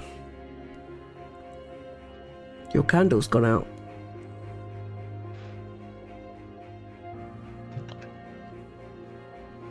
Stuart doesn't remember.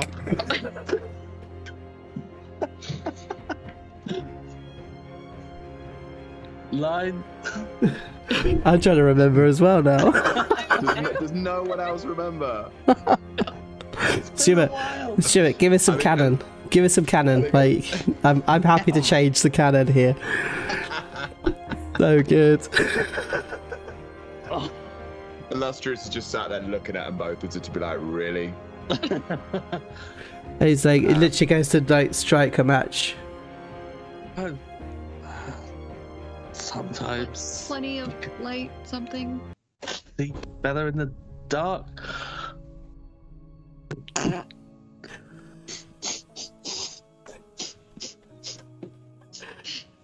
Oftentimes we need more light in the dark. So he sort of strikes a match and lights it. Then he kind of goes down to you and he says, particularly good cakes just across the road. Auntie Pat's. Thank you, friend. Maybe we'll come visit for dessert, maybe. Please do. It's good to see you. Enjoyed the chowder. He goes, sits back down. He carries on eating. As you all start like slurping your soup, there's a feeling like this might be something good. Finally. I wish Illustrious knew what Dan knows. That like you feel that you're finally not, you may not be alone in this town. That there may still be some followers, some light in this darkness. And I think as you sort of smile and giggle, you sort of take a slurp and you get a little bit of like clam, like a clam shell sort of stuck in your mouth, and you sort of pull it out. But the meal seems well earned and needed. Oh, that feels better.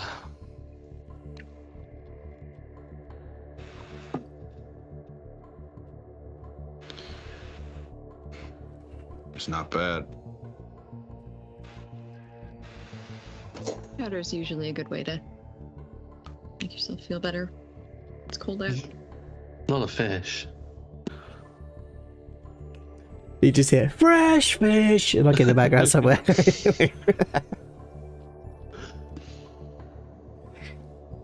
Does anyone fancy afters? Always. I hear there's great dessert down the road. Let's make our way there. So you come out, and literally across the road is this beaten up old shop. And it has WACK sort of like scratched across the front of it. As you see that there's a little stand outside, and they're selling lemon drizzle and scones, a few muffins. As you see that there's a couple of women there, they're sort of selling these cakes and stuff. But you go straight up to the door.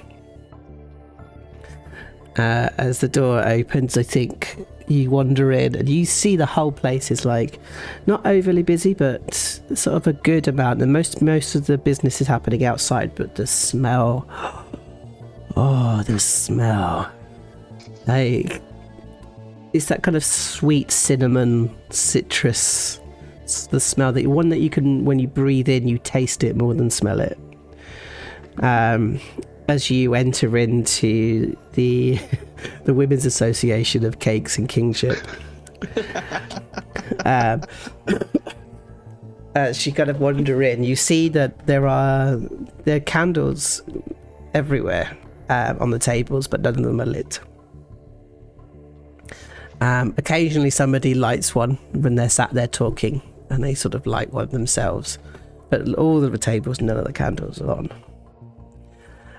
So you just hear this lady at the background who just sort of shouts, "The dough has not been leavened yet, you fool." As you see this like 6'3" human person sort of standing behind the counter. It's covered in flour and stuff, but they look classy as hell. I mean, like sharp. Big beautiful bonnet hat and really well dressed. She says, "Oh, I see, ladies, please take a seat." And Sia, take a seat. Ma'am. And she kind of wanders over. "Do you need a cup of tea? I would recommend the lemon drizzle." That'd be delightful. Yes, please. And Sia, your candle's out. So I will have to share the lot then. That's the one, isn't it? Well done, Dan. It's like, shook. She kind of lights the candle. In fact, my break is about now. Maybe I'll join you for tea. Please. Like, phew. Tea for 4. And 3 lemon drizzles. And we must actually try the Death by Chocolate. I mean, it is absolutely sublime. And 2 Death by Chocolate. I can see you're a Death by Chocolate fan, for sure. And she points to you, Clove. And then she sits down. As you see this, like, this hulk of a woman, this statuesque, handsome woman, kind of sit down. Interesting time to enter the small town of False Pond, isn't it?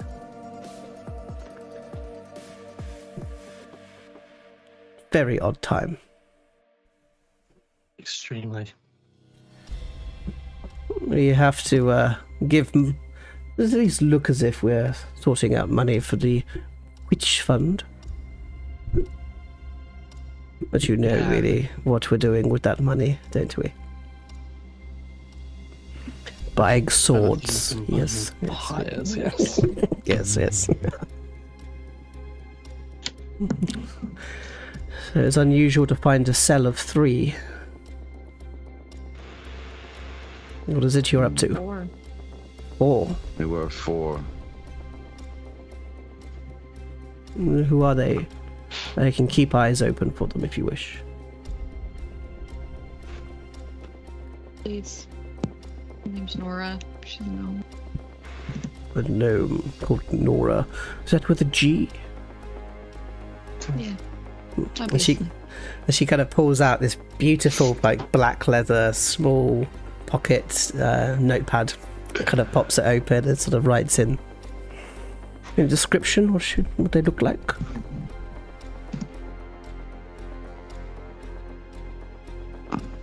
And you give a description, I'm guessing, of Nora. Yeah.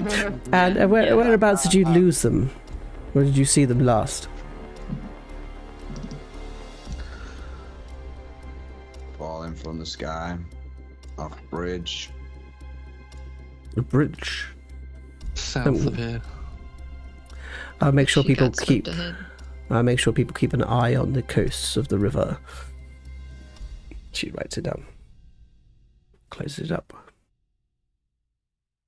What is your purpose here?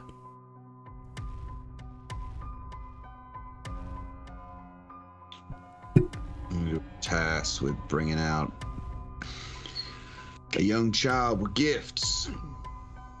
Sorry, a young child with gifts. Be good to keep your voice down here, Seer. Not entirely safe, as you can see there are candles lit. Right you are then. And I'm guessing you lost the child. For a time, we believe they're here. Whereabouts do you see? The bottle house, of course. What's your plan of attack?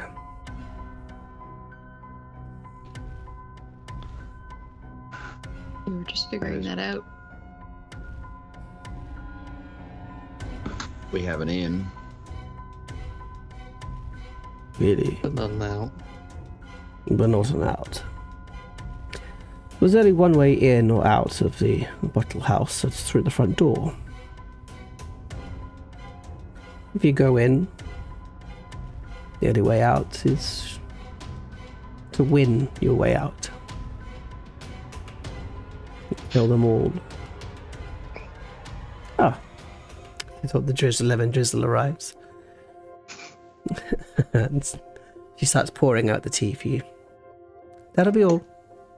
This person kind of wanders off again. There's always 4 guards out the front. Shift changes at 11 o'clock. Have any of you managed to be inside? I was taken in earlier. So the Great Hall. It's not very much.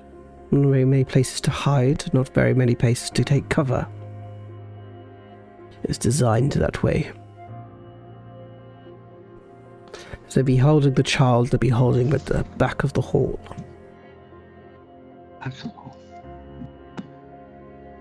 So we're going to have to go in with brute force then. I can supply you with horses. Make sure that they are out front. Let's say 11:15.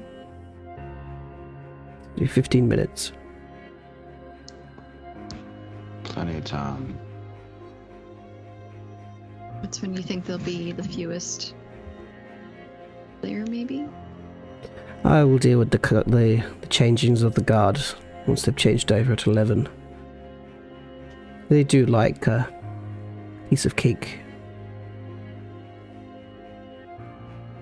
What are you thinking? You tell me. I've given you an escape route. How many on the inside? I didn't catch numbers. They were pointed to make sure that I didn't see too much.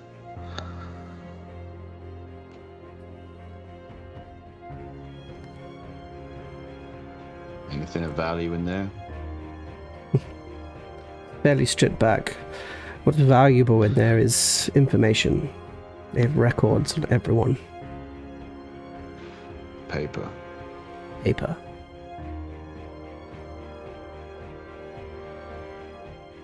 We don't tend to get a lot of action here at False Pond. Fairly quiet bottle house, to be honest. We do our best. We keep the witches in the kitchen, making beautiful cakes for everyone to eat here in this cesspool of a town. How valuable is this paper? Is this information? Better if you destroyed it. That was my plan. Me too. Do you know where they keep it? There's a small rack that seems to be almost like a library that goes around the back of the hall itself. The last third of the hall. Shelves upon shelves of records.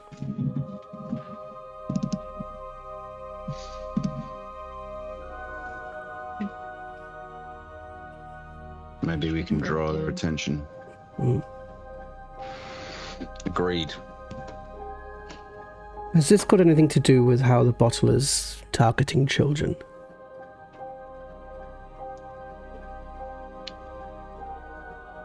You know, speaker soon.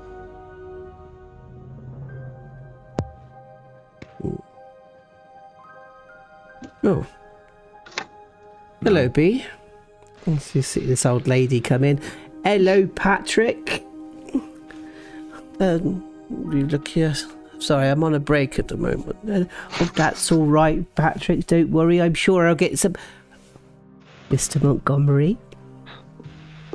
Miss Beatrice. I'll see you later.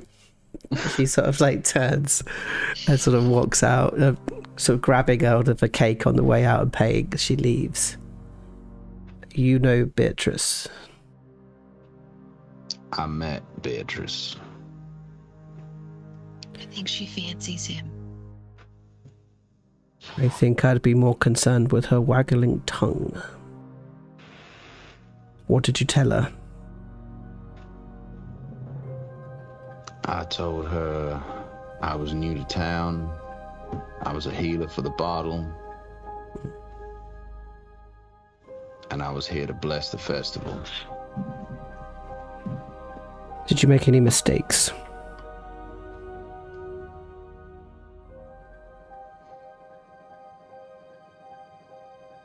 So she kind of looks around the table of that question. Not that I can remember.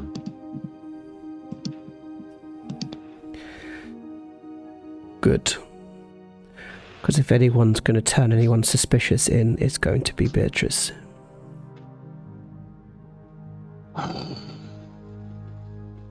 Figures. Her son runs the bottle here.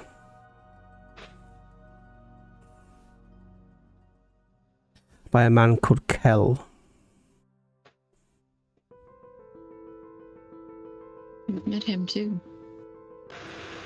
You met Great him. guy. A brute. I won a lot of money in his day. Used to be a fighter. I used to bet on him every Sunday. Guaranteed win.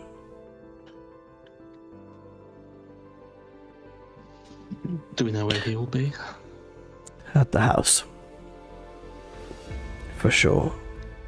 Especially if that child is there.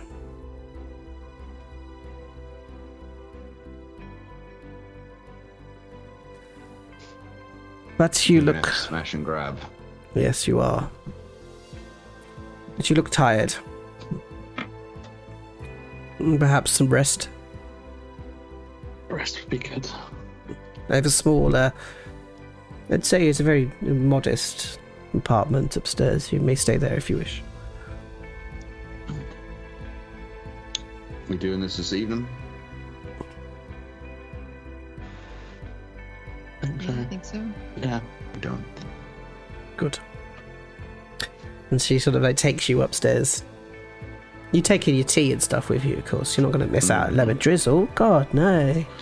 So you kind of make your way upstairs, and it is modest is not the right word for it. I think immaculate, beautiful, and opulent is probably the word you would use for her apartment upstairs. But you sleep soundly. And I'm going to give you your long rest there as you kind of waste the rest of the day off. I know, aren't I? So you were kind of like waste the rest of the festival off, but sleeping. I think as they go to bed, Illustrious waits for everyone to fall asleep and then like shimmies out from his sleeve a little bit of lemon drizzle and just like packs it into a bag and just pockets it for Nora.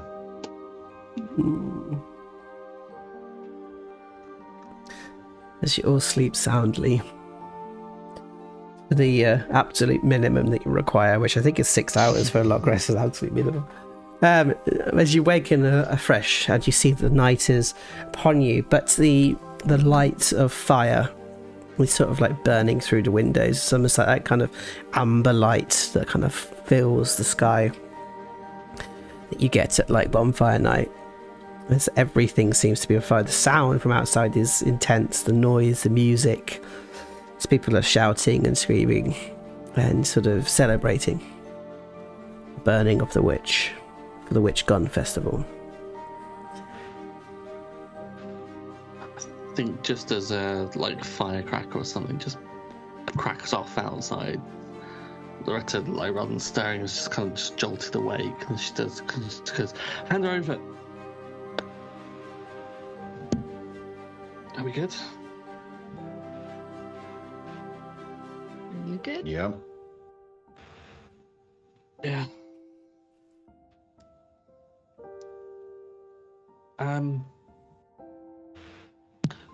We're definitely alone, just the three of us, right? Yeah, there's the three of you.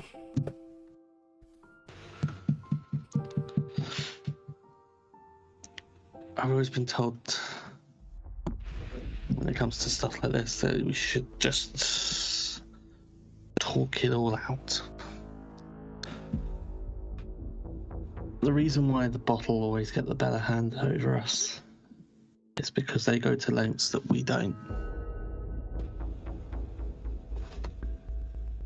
By the sounds of it, this guy Kel could be a mother's boy. And I wanted to see if we can do a trade, or at least have some leverage.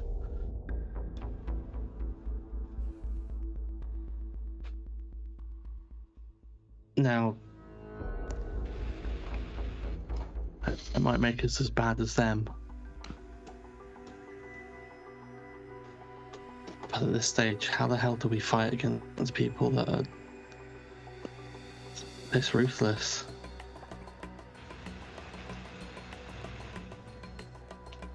What are you suggesting?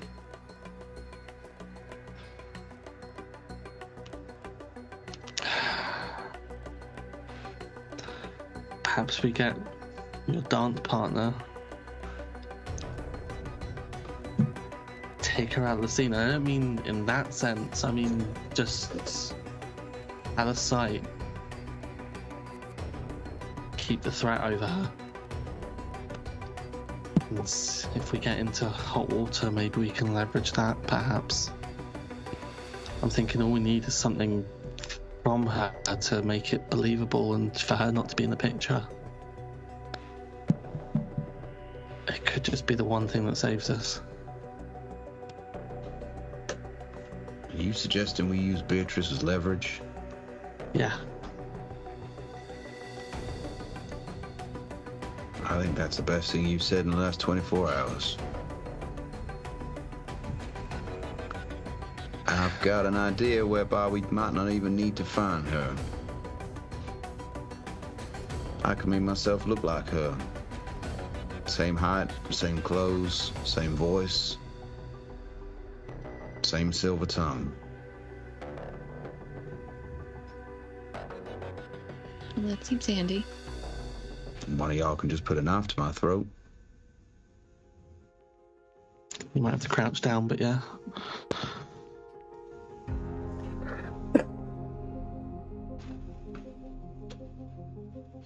But it's whether we lead with it or whether we fall back on it, I don't know. If you're gonna use me, you're gonna have to use it first. What if we go in and you're bringing me in, and then if things go bad, you know, Beatrice is along? I don't know. That doesn't make any sense. I don't really know how to do this.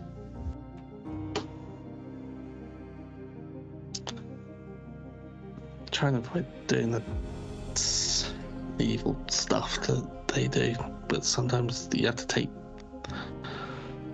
do things that are questionable to get a good deed done. I don't want to hurt the actual Beatrice. I don't want to put you in danger, Illustrious.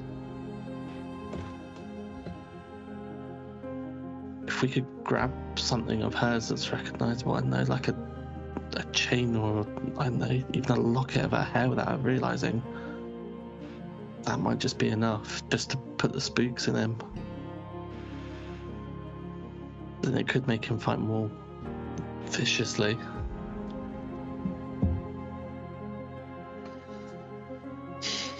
Do we have time for this?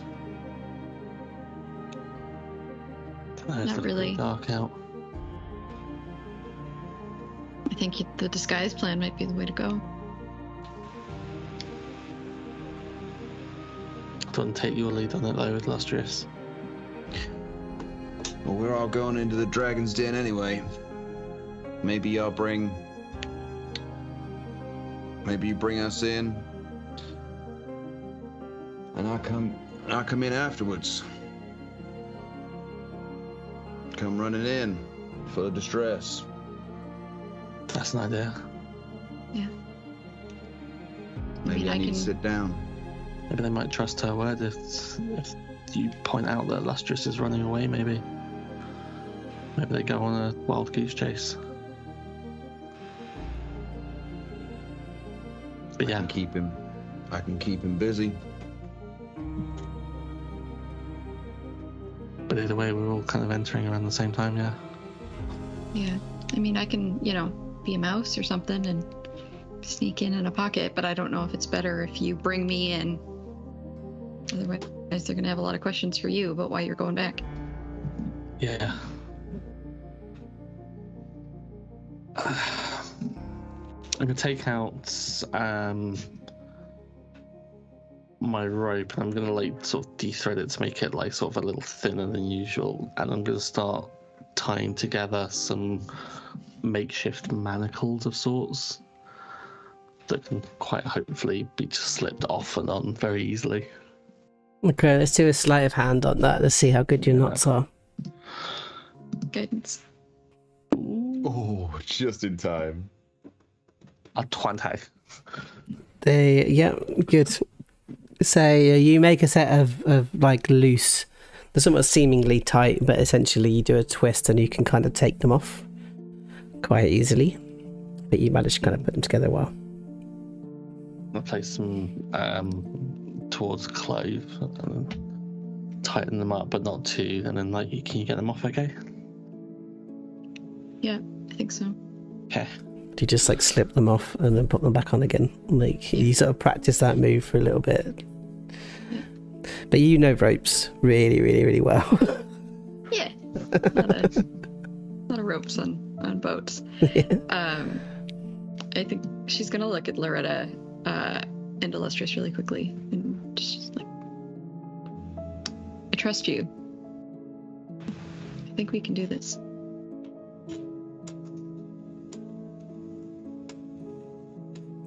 We gotta do this. Knock at the door. It's time, my darlings. We're ready. So the door kind of like creeps open. I'll have the horses ready at 11:15. You should have the distraction from the festival. And what happens inside is up to you. I wish you your best. Thank you. Oh, Thank you for your help. she pops her hand into her pocket and she pulls out this small, like, greaseproof paper. And you open it up and you see that there are some Turkish delight inside. For the child. When you get him back. What is your name? You call me Auntie Patrick. Much obliged. Before we go, do you make red velvet cake here? Some of the best red velvet cake you'll find. You got any beetroot? I do. And so as you kind of go downstairs, she pops into the kitchen and kind of hands you some, maybe 3 beets. Perfect. Good luck. And I'll see you at 11:15.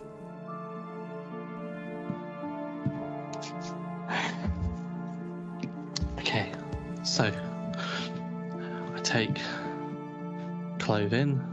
I say that I can't, that you were coming with, but then you bolted. Hopefully that's distraction enough. But then you can follow up as Beatrice and do what you gotta do. And I guess we play it from there. We just need to get in. I'm gonna give you 2 minutes and I'm gonna raise hell. How about that? Sounds good. At the sound of that. Okay.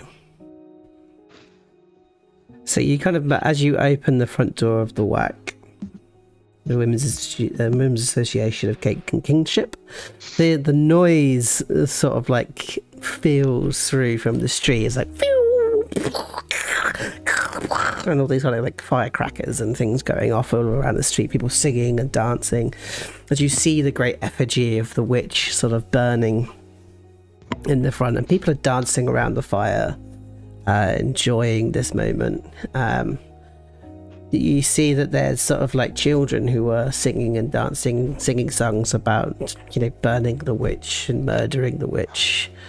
As you see the, like, on your slow walk towards the bottle house, like, this is something that is ingrained in this society now. And actually your part in this battle is to get Chuna out. This may take a while for this empire to get to a place in which this is no longer a problem. As you start walking up towards the bottle house, you see that there's 4 loiterers, and one of them looks at his pocket watch, and there's like 4 of them wander off, leaving it unguarded for a small moment of time. Rush forwards, pulling Clove by one hand. I think rapier slightly drawn with the left, like sort of just backhandedly holding onto it. Come on! And I drag Clove towards the door and then just rap on the door. as the door is then kind of opened up towards you, for you, as you enter inside the bottle house. Not too late, am I? Oh. As you see across the way of this long hall, there you can see at least 3 archers that are inside the hall itself. Dan, you probably won't be able to see at the moment because you're not actually present at the moment. Right in, just along from the hall itself, I say about 30, maybe 40 meters away, you see Kel, in the center of the library hall. Behind him, there is a giant orc hawk, a dire wolf, and a snake that seems to be wrapped around the child Chuna. And in the center of it all is Grim, the druid.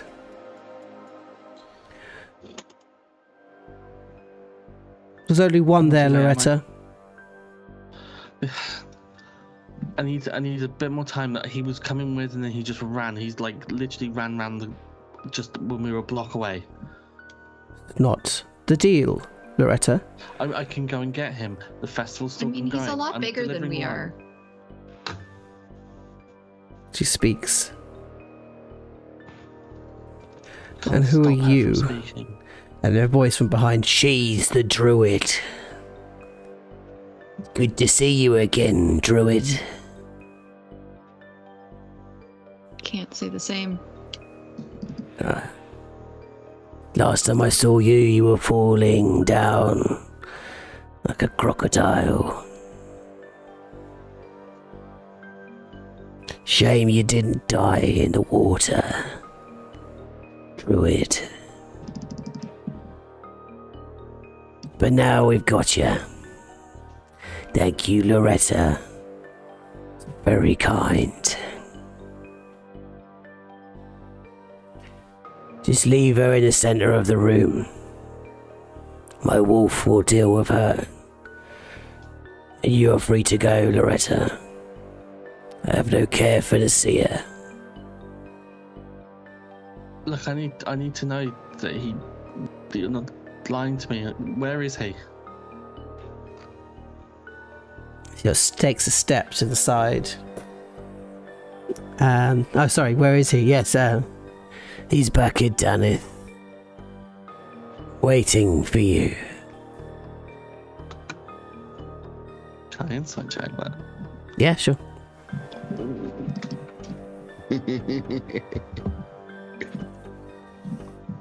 21. Telling the truth. Okay, that's not the answer I was thinking. I think with that, like, the writer's gonna pause for like even a moment, and just, despite everything, the plan, everything, she's just gonna get wrapped up for like even just a second in her emotions. Just take that breath in.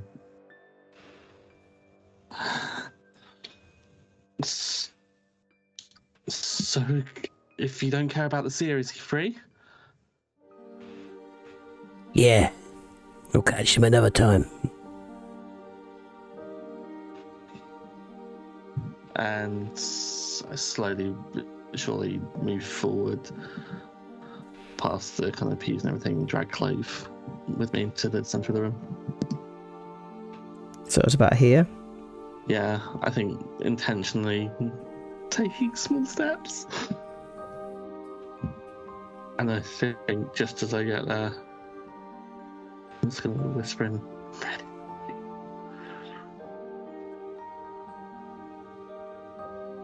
I trust you guys as well. Where is that big guy? And I'm just going to linger. That's close enough. Just leave her there. Go on. Go.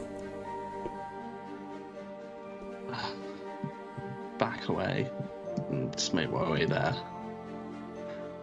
I said you could leave. Okay. way to the entrance. This wolf sort of starts coming down towards you, Clove. Sort of growls as it kind of comes around towards you. Loretta, you're at the door.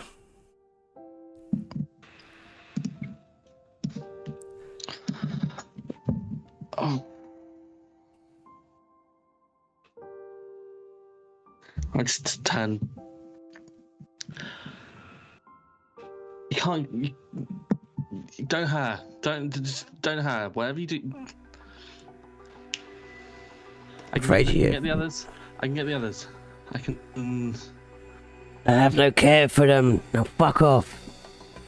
It's sort of like, and he sort of points over to the archers, and all of the archers load up a notch and aim them towards you.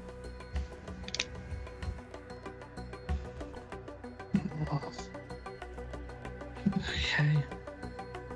And I'll just edge back and just mutter to myself, "Illustrious, get in here." Are you waiting for me to jump in, Joe? Or are you circling back? No. I'm going with this scene. So if you decide to jump in, that's totally your call. So as you get to the front door, you kind of prop open the door.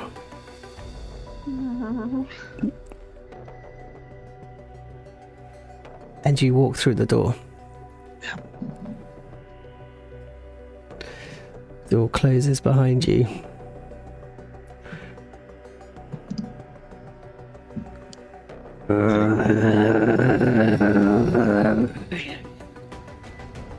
As Clove, you see this sort of like huge direwolf. Its eyes are clouded white. That's it. Don't worry. Take a bite, my love.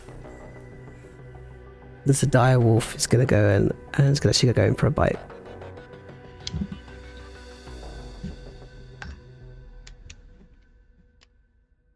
Oh, 12. It's not going to be enough. As you manage to kind of jump and you roll out of the way. All right, let's go into initiative then, please, Clove. Okay. As you hear this like clattering inside Loretta. Mm-hmm. As you hear the sound of something attacking something or trying to. And a commotion inside. I'm going to let you roll initiative as well. Thank you. I think this would be about the time when the 2 minutes arrive.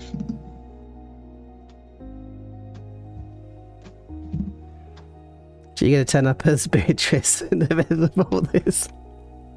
So that was my plan was I didn't want to interrupt the scene, but I also really wanted to help, so I was a bit stuck. But I think whilst this has been happening, Illustrious has come into the room, found a space where they're hidden, transformed into Beatrice, and has taken out the beetroot that he got from Auntie Patrick and mixed it with some water and rubbed it over their side to make it look like they're bleeding out.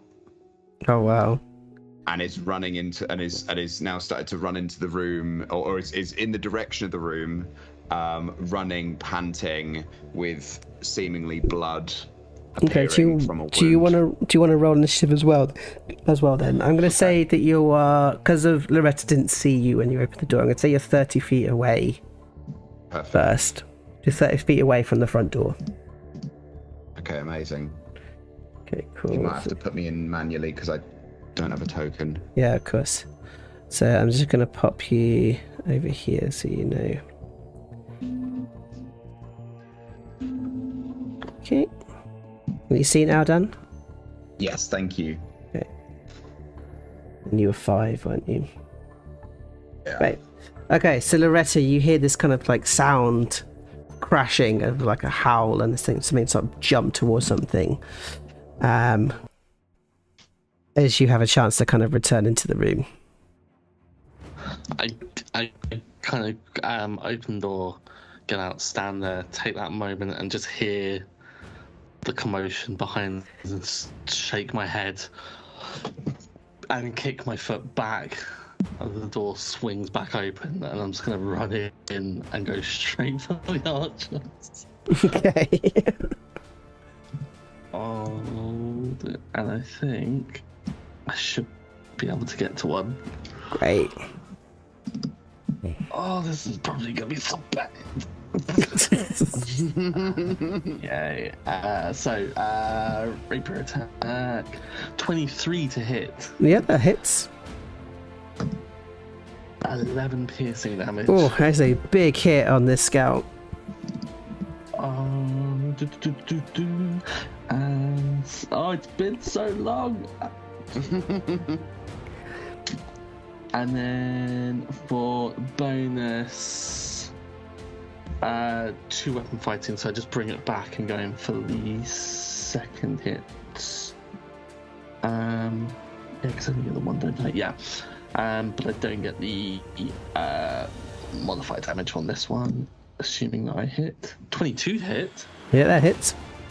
Okay, and so it's not with the plus 5, so 7 piercing damage. Okay, so what does that look like? Run in, just stab straight through the kind of like sort of leathered armors and like into the chest, and then bring it back as just as they kind of bring the bow up to like sort of and just go to release the arrow. I just bring it back forth and just straight into the throat, and then just pull out. Lovely. Turn, and then that's it. Okay, is that all you done? I think that's everything I can do. Yeah. Alright, so this scout's going to kind of move to here to get line of sight on you.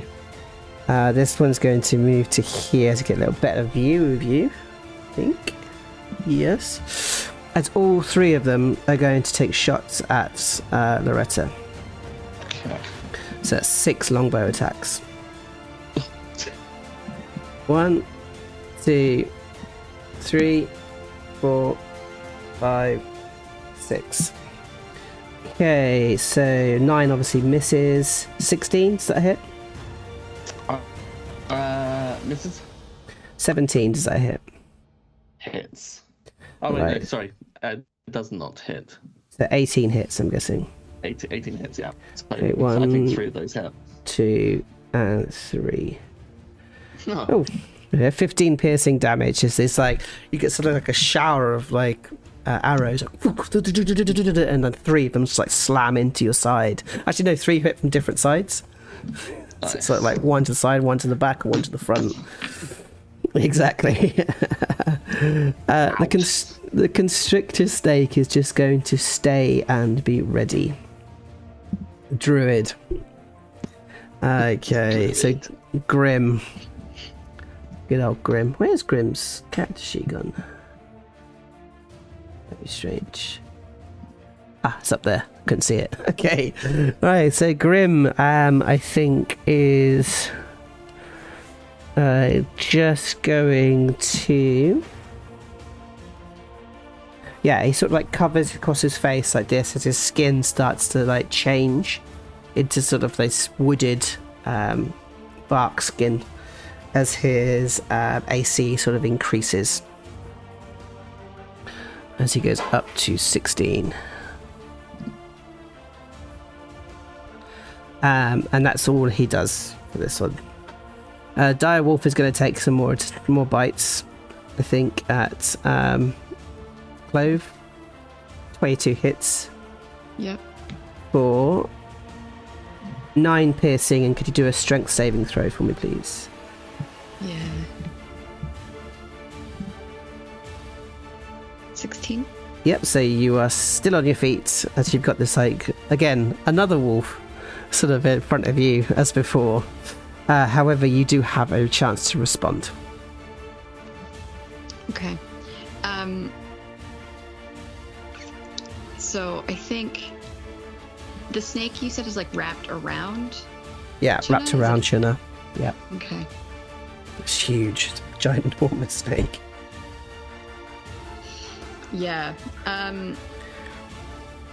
So it says that tidal wave can be up to 30 feet long. So if I cast it, do you think there's a way that I can hit the wolf and Grim without hitting Chenna? That makes...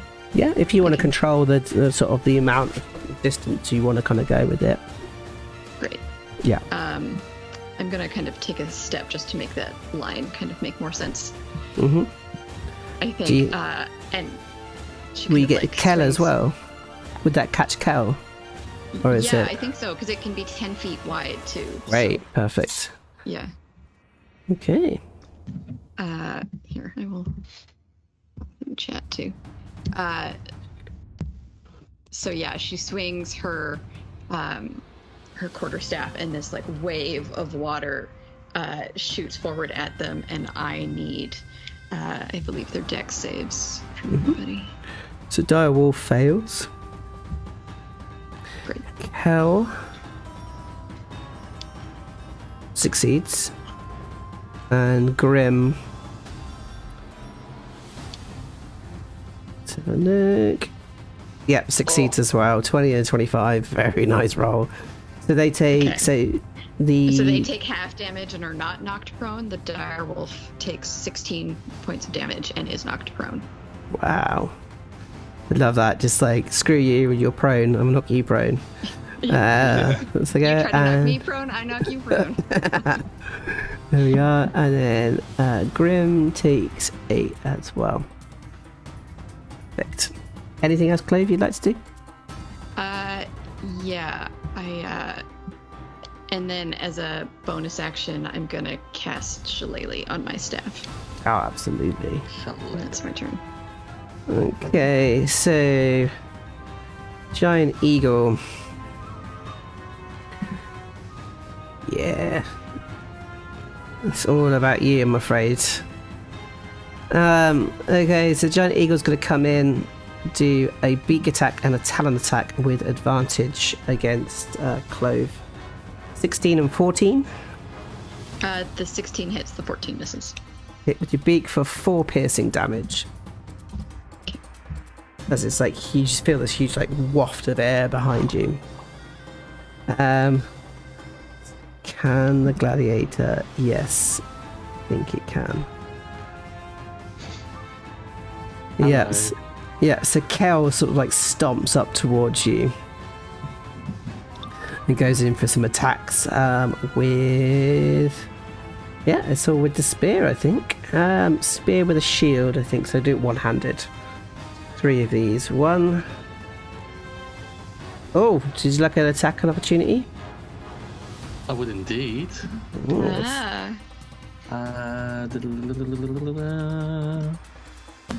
24 to hit. Yeah, that hits. 11 piercing damage. Nice, very nice. As he sort of like comes in with the shield, and as he goes in with the shield, you sort of like turn and just like rapier him into the chest. As he goes in for his second attack. 18. Hits. It's going to hit for 13 piercing damage. Okay. And he comes in for his last. 14. Oh, doesn't hit. Doesn't hit. Great. As he sort of like shouts at you in frustration. As we go through to Illustrious. Okay, here we go. It's like sprinting.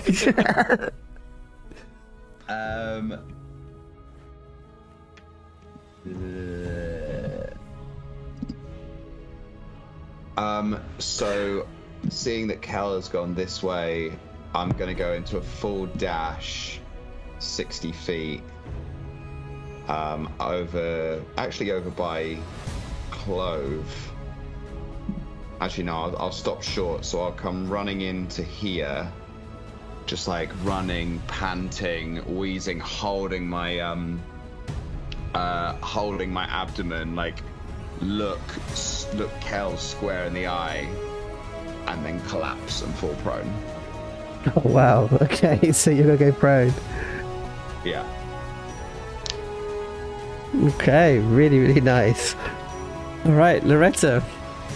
Like face down prone. Yeah.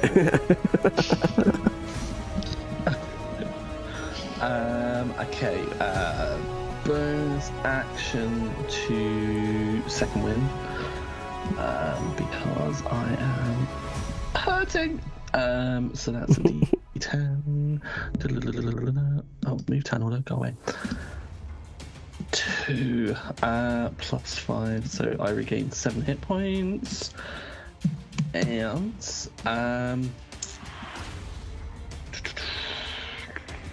let's get slightly out of range of that ranger a bit. Sorry.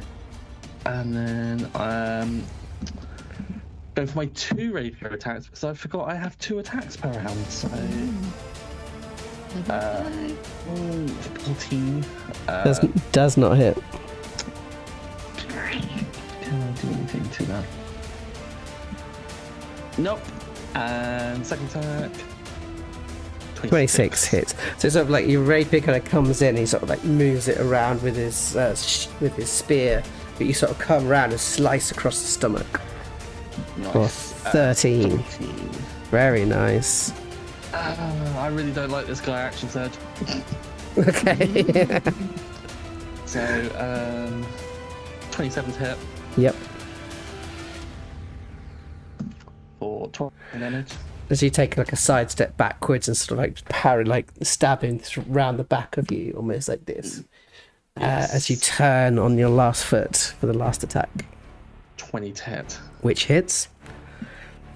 Another 8 piercing damage. And you lunge in with the rapier and straight into his shoulder blade, taking 8 damage.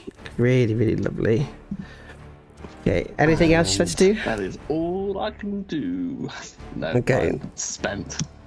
Okay, so I think I'm gonna go with 2. Yeah, 2 attacks are gonna come on from the scouts. One is going to attack you, Loretta. Mm-hmm. With their longbows, the first attack and second attack. So 15 doesn't hit, so it hits. One of them hits for 4 piercing damage. The other 2 run to Beatrice, seeing a civilian in distress. They know Beatrice. She comes every day to go and bring cheese sandwiches to Kel for his lunch. She's also a great informant, so you know they kind of run forward and they're like, Mrs. B, and they sort of turn the body over like, bloody hell, you put on weight, and they sort of like and they're trying to examine. So they're actually going to do a medical check and see will that be under intelligence. Is medicine under intelligence or wisdom? I think medicine is intelligence. Wisdom. Wisdom. Oh, yeah. They're more concerned is that they can't figure out what's wrong with you. As they kind of brings up a hand and Oh, shit. it's beetroot. And they just say it to themselves, they don't shout it out. They're more confused right now. Okay, Constrictor great. Snake. The Constrictor Snake begins to tighten around Chuna. Okay, Grim. Bloody Grim. Okay, he is going to... Actually, yeah, he's going to move to you here. And he fires out a wall of fire through his direwolf. So essentially going in this direction. Oh, actually no, let me move slightly. See if I can get this right. Oh, I think I can argue that. Yep, I'll argue that. So he fires out a wall of fire. To get his bird as well. Yep, hits his bird. Worst druid ever. Yeah, he... This guy sucks. I love druids, and he's not a good one. No, he's not. He's not. Do you think he was a good... Guys, No. he is not a good druid. He is awful. Holding out hope. I'm going to go out with a level 5 as well. Alright, so can I get a 17 dexterity saving throw, please? So... Oh! Clove is good. Loretta is good. Very, very nice. Let's see what the direwolf and the bird do. Oh, direwolf is not good. And... Eagle is not good. Okay, so a total man, you're of... so dumb. I know. So that is 35? 30... Yep. 35. Yeah, 35. So these two both go out. You guys take half of that. Okay. 17? Yeah, 17. What? I'm down. Oh no! I was wondering. This is sort of like Exactly wall of fire, how like kicks through and takes out his two animals, and Loretta sort of like burns in the corner down the bottom. Direwolf is dead. Clove, now the smoke sort of clears and you can see this bark-skinned druid standing there with the fire, just taking out two of the animals. Yeah, that actually improves my situation greatly. I was gonna have to misty step, and now I can use my bonus action healing word on Loretta. Nice. So at level 2, because I have that available for 8 healing. So Loretta gets up for 8. And then I am going to run. I forgot that I was short and don't actually have as much movement to get there as I thought I did. I'm ready for the boots. That's annoying. I think I am actually going to move and hit Grim with my stick for my action. Yeah, do it.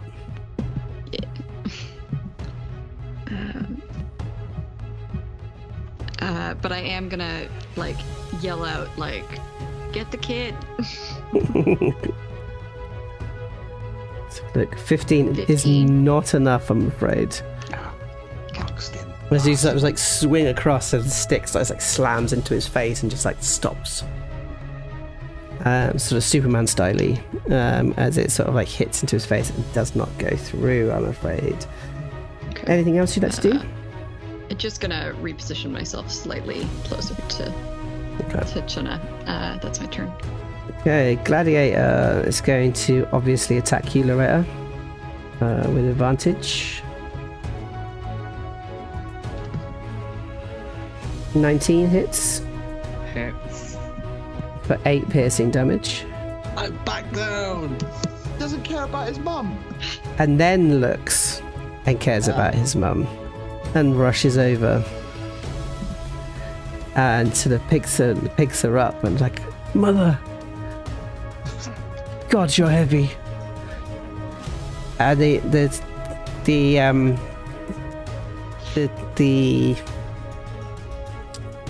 scout kind of looks at him with confusion, and actually now he's going to, I don't know, he's going to check you out as well Okay.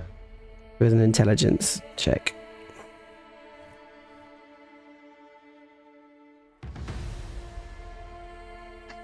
Oh, I need to do something about that, don't I? What's the DC against my spell save DC, which is 15? Yeah.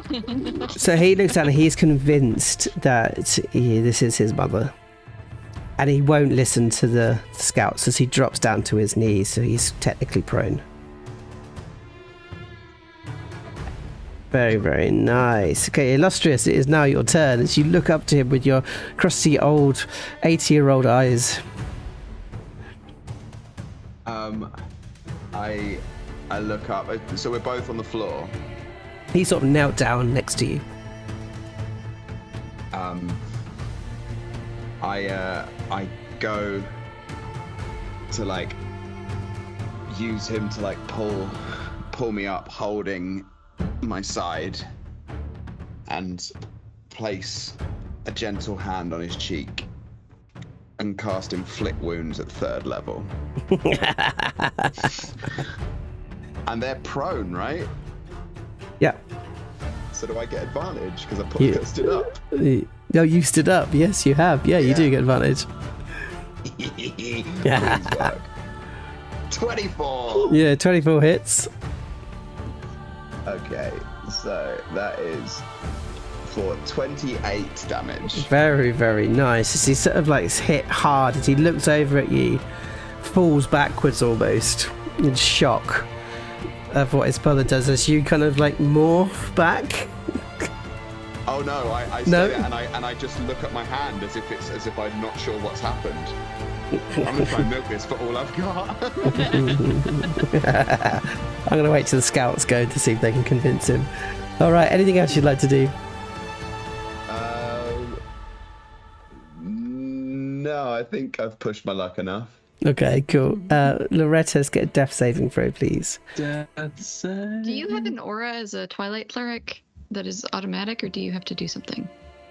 I have to do something. Okay. Where do you do death saves? You think I'd be used to this? Oh, there we are. Excellent success. With a pass. Okay, so the scouts are going to look at him and like, Sir, she's not injured. She's not who she says she is. So the scouts are going to try and convince their captain, Cal, that this is nothing. Like this is wrong. So go through a charisma check is the best I can do, I think. Yeah. Oh, I think that's a damn good roll. Yeah, I think that's a damn good roll. I think I'll push this as far as I can. As he looks at you and his eyes change as he realizes that you're not his mother. He has no idea who you are, but you're not his mother. I'm going to take. You are not. Yes, I am. So I think that that's the two scouts' turn to get you to convince it. I think that's fair. Fair. Probably too lenient. Probably you lot. Okay, the Constrictor Snake is just going to continue doing what it's doing. The Druid is going, or Grim, sorry, is going to come in, I think, with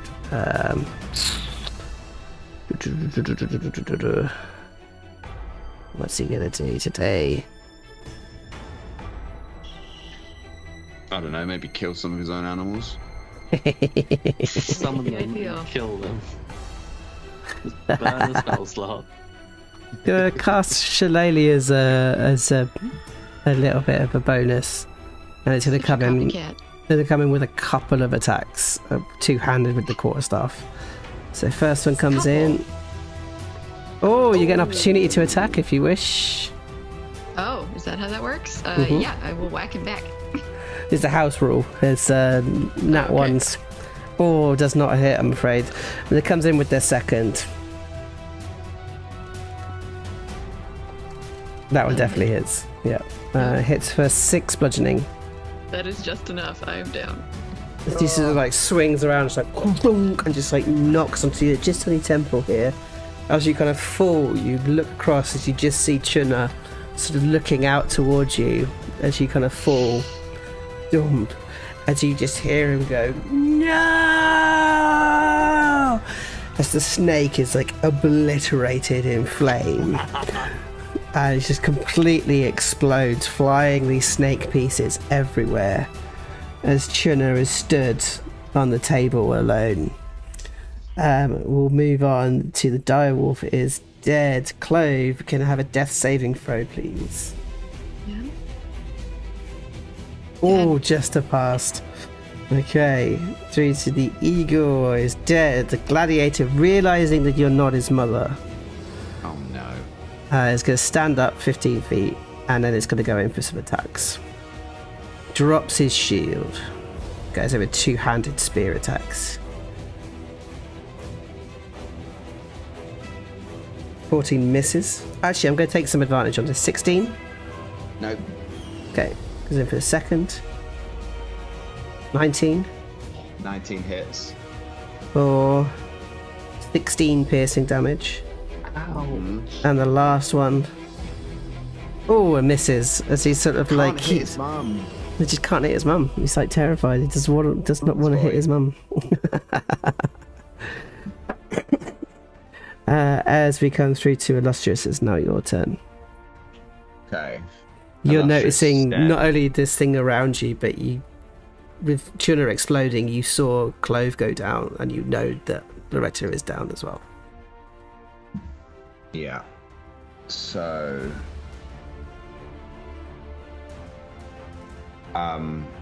Illustrious stares down the gladiator and just says, "Rise." And with that casts Mass Healing Word. Yes. So that's 5 hit points to all of us, in fact. And as he says "rise," and new life breathes into Clove and Loretta, the room suddenly turns into the inside of a disco ball as a million twilight fireflies fill the room as Illustrious uses his channel divinity Twilight Sanctuary. Nice. So, we don't have these anymore. Have you got a 30-foot radius that I can use, Joe? Sure. Oh, do you need it? Do you need to put it somewhere? It's Yeah. on you, right? Oh yeah, I can aura it. Oh, yeah. Yeah. So I'll just do it as an aura. Are you doing that? Yeah, I got it. Okay. Aura? I barely know her. God. I've been watching too much Drag Race. Too many of those. Okay. So yeah, I'm your gonna aura's up. move. I'm gonna provoke the opportunity attack from the scout to move and get both of my team in. That bounces Misses. off my armor as I walk through. Ching! Just like sparks sort of fly up and adds to the twilight around you. It's all quite beautiful.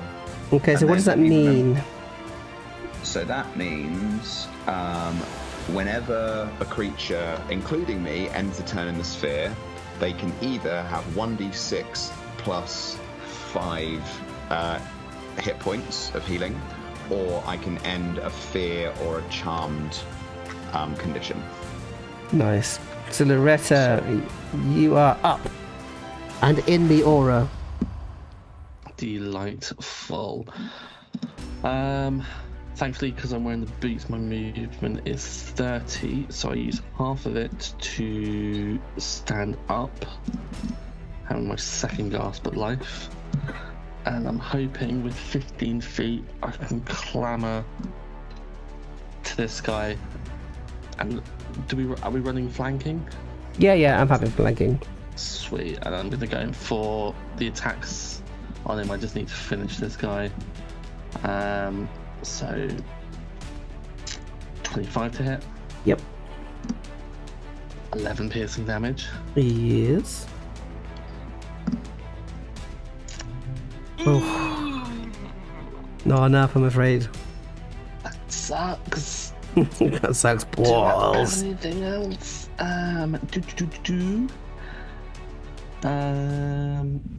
Okay, and bonus action for 2 fighting. For the last one. Yep, it hits. 2 hits, but it doesn't do the modified damage, so just the 1. Oh, just one.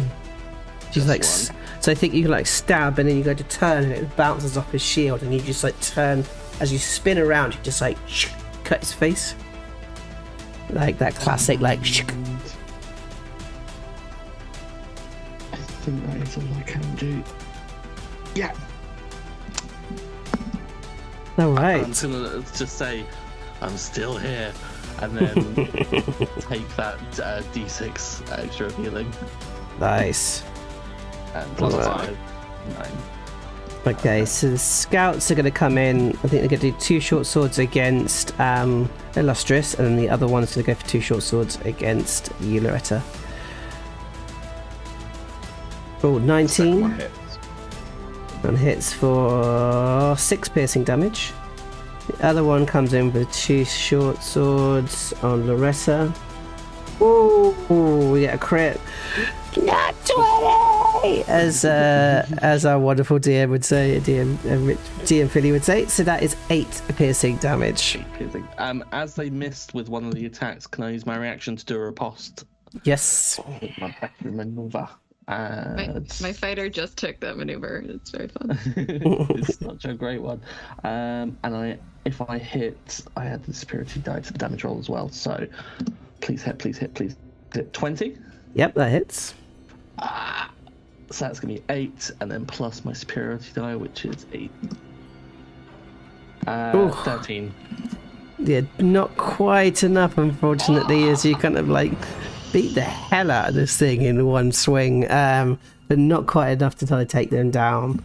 The druid, sort of seeing what's going on this side, is going to swing around Clove to this side, placing themselves between Clove and Chuna, and it's going to come in for a couple of swings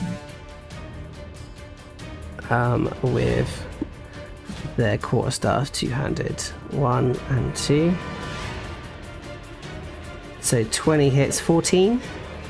The 14 misses. Okay. I'm not sure that it's going to matter.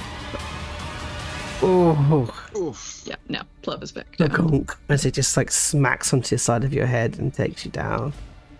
Okay, Clove, then we need to have a death saving throw, please. Yep. But do you get like the thing back because you're in the aura or not? Or do you have to be conscious? I think. I think Oh, at end the of the end turn. of my turn, yeah. Okay, So I think so- I like roll the death save and now I'm And then back get up. Yeah, I think that's pretty much it. Just keeps resetting. It's temporary hit points, just to make that clear. Yeah. It's temporary hit points, not hit points. Does that make So a can I get difference? it if I'm unconscious? I don't know. Perfect timing for the music, by the way. I don't think so. Yeah. I'm going to say no on that. I'm going to say no. Okay, so Giant Eagle Gladiator is going to keep wailing on you, illustrious mother. Because he has no idea what the hell you are.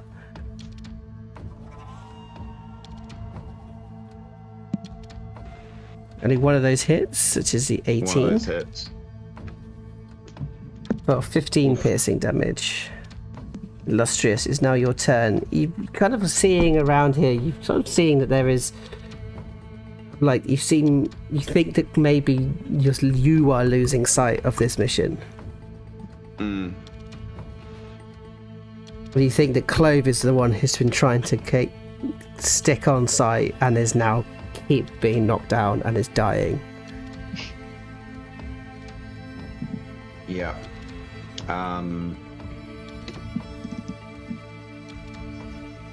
Okay, I am going to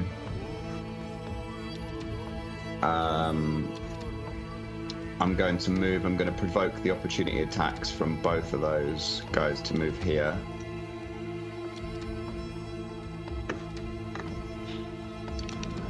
Oh, I knew that was going to Jesus happen. Christ. I knew that was going to happen. That one misses. Oh, 20. 19. 19, thank you. It's all going to make all the difference. It does make all the difference, yeah. And then I'm going to reach down and I'm going to cast Cure Wounds at 2nd level Thank you. and almost try and like pull Clove to her feet as I give 15 hit points. Yeah, I allow that. So, Clove, you're stood up as well right now. Amazing. Because you are light enough considering like its size. That is fair. And then you take those temporary hit points as well. Okay, I do. It's the end of my turn. Yeah. great. Okay, Loretta.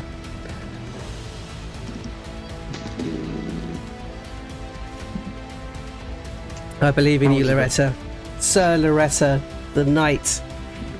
I believe. Okay.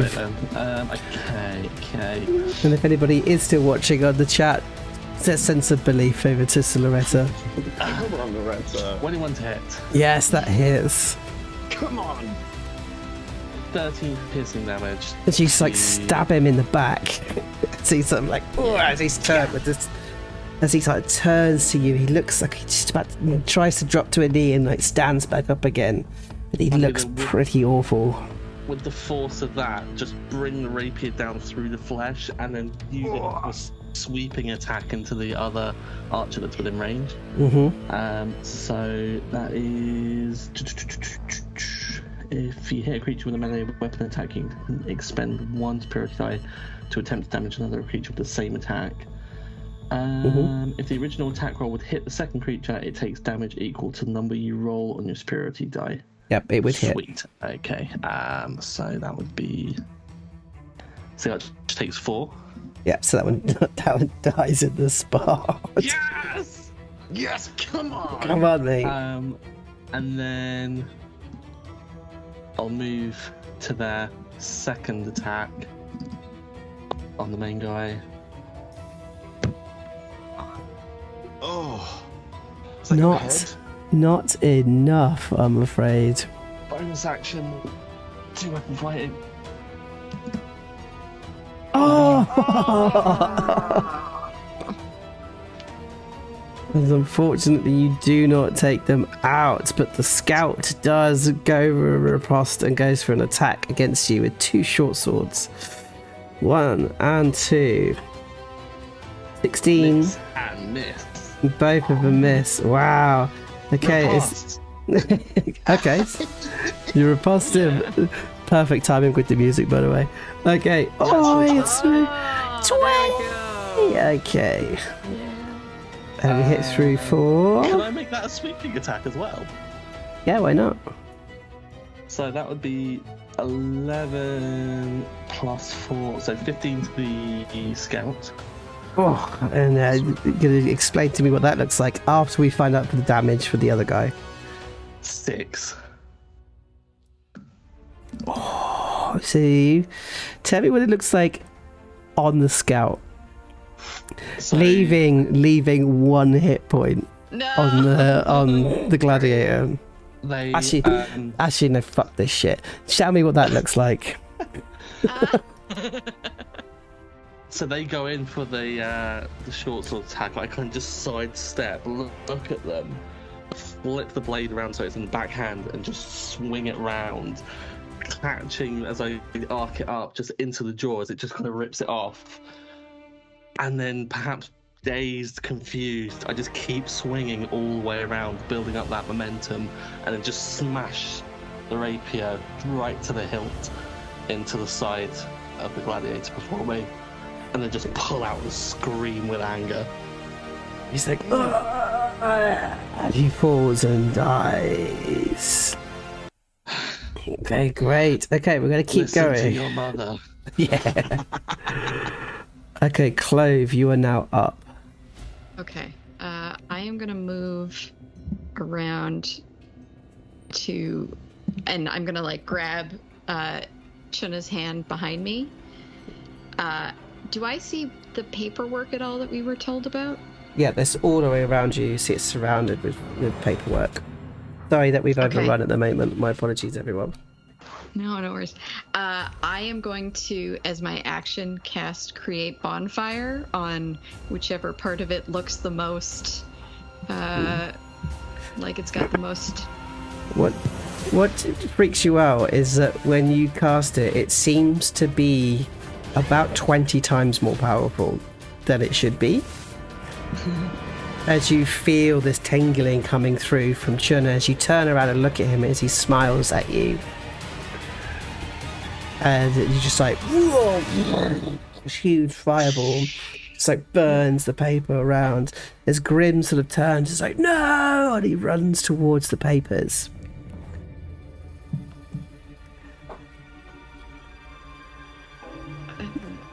Unless you want it there. Do I get to hit him on the way as he goes? Yeah. Yeah, absolutely. Absolutely. He runs uncontrollably. So both you and Illustrious get some attacks. 8. So it's 21 because he would have been in an advantage. And okay, sure. 17. Yep, they both hit. For 5. And 6. 6. Very, very nice. As he's like runs to try and save the paperwork. What's your next part of your action? Anything you want to do? I think I'm just gonna like grab him and run. And I'm gonna be like, go with Illustrious and get out of here, because kind of trying to make sure that I'm the last one out. Okay, so he kind of runs over to Illustrious and jumps into your arms, Illustrious. Okay. Gladiator is dead. Illustrious, it's now your turn. Okay, I'm gonna...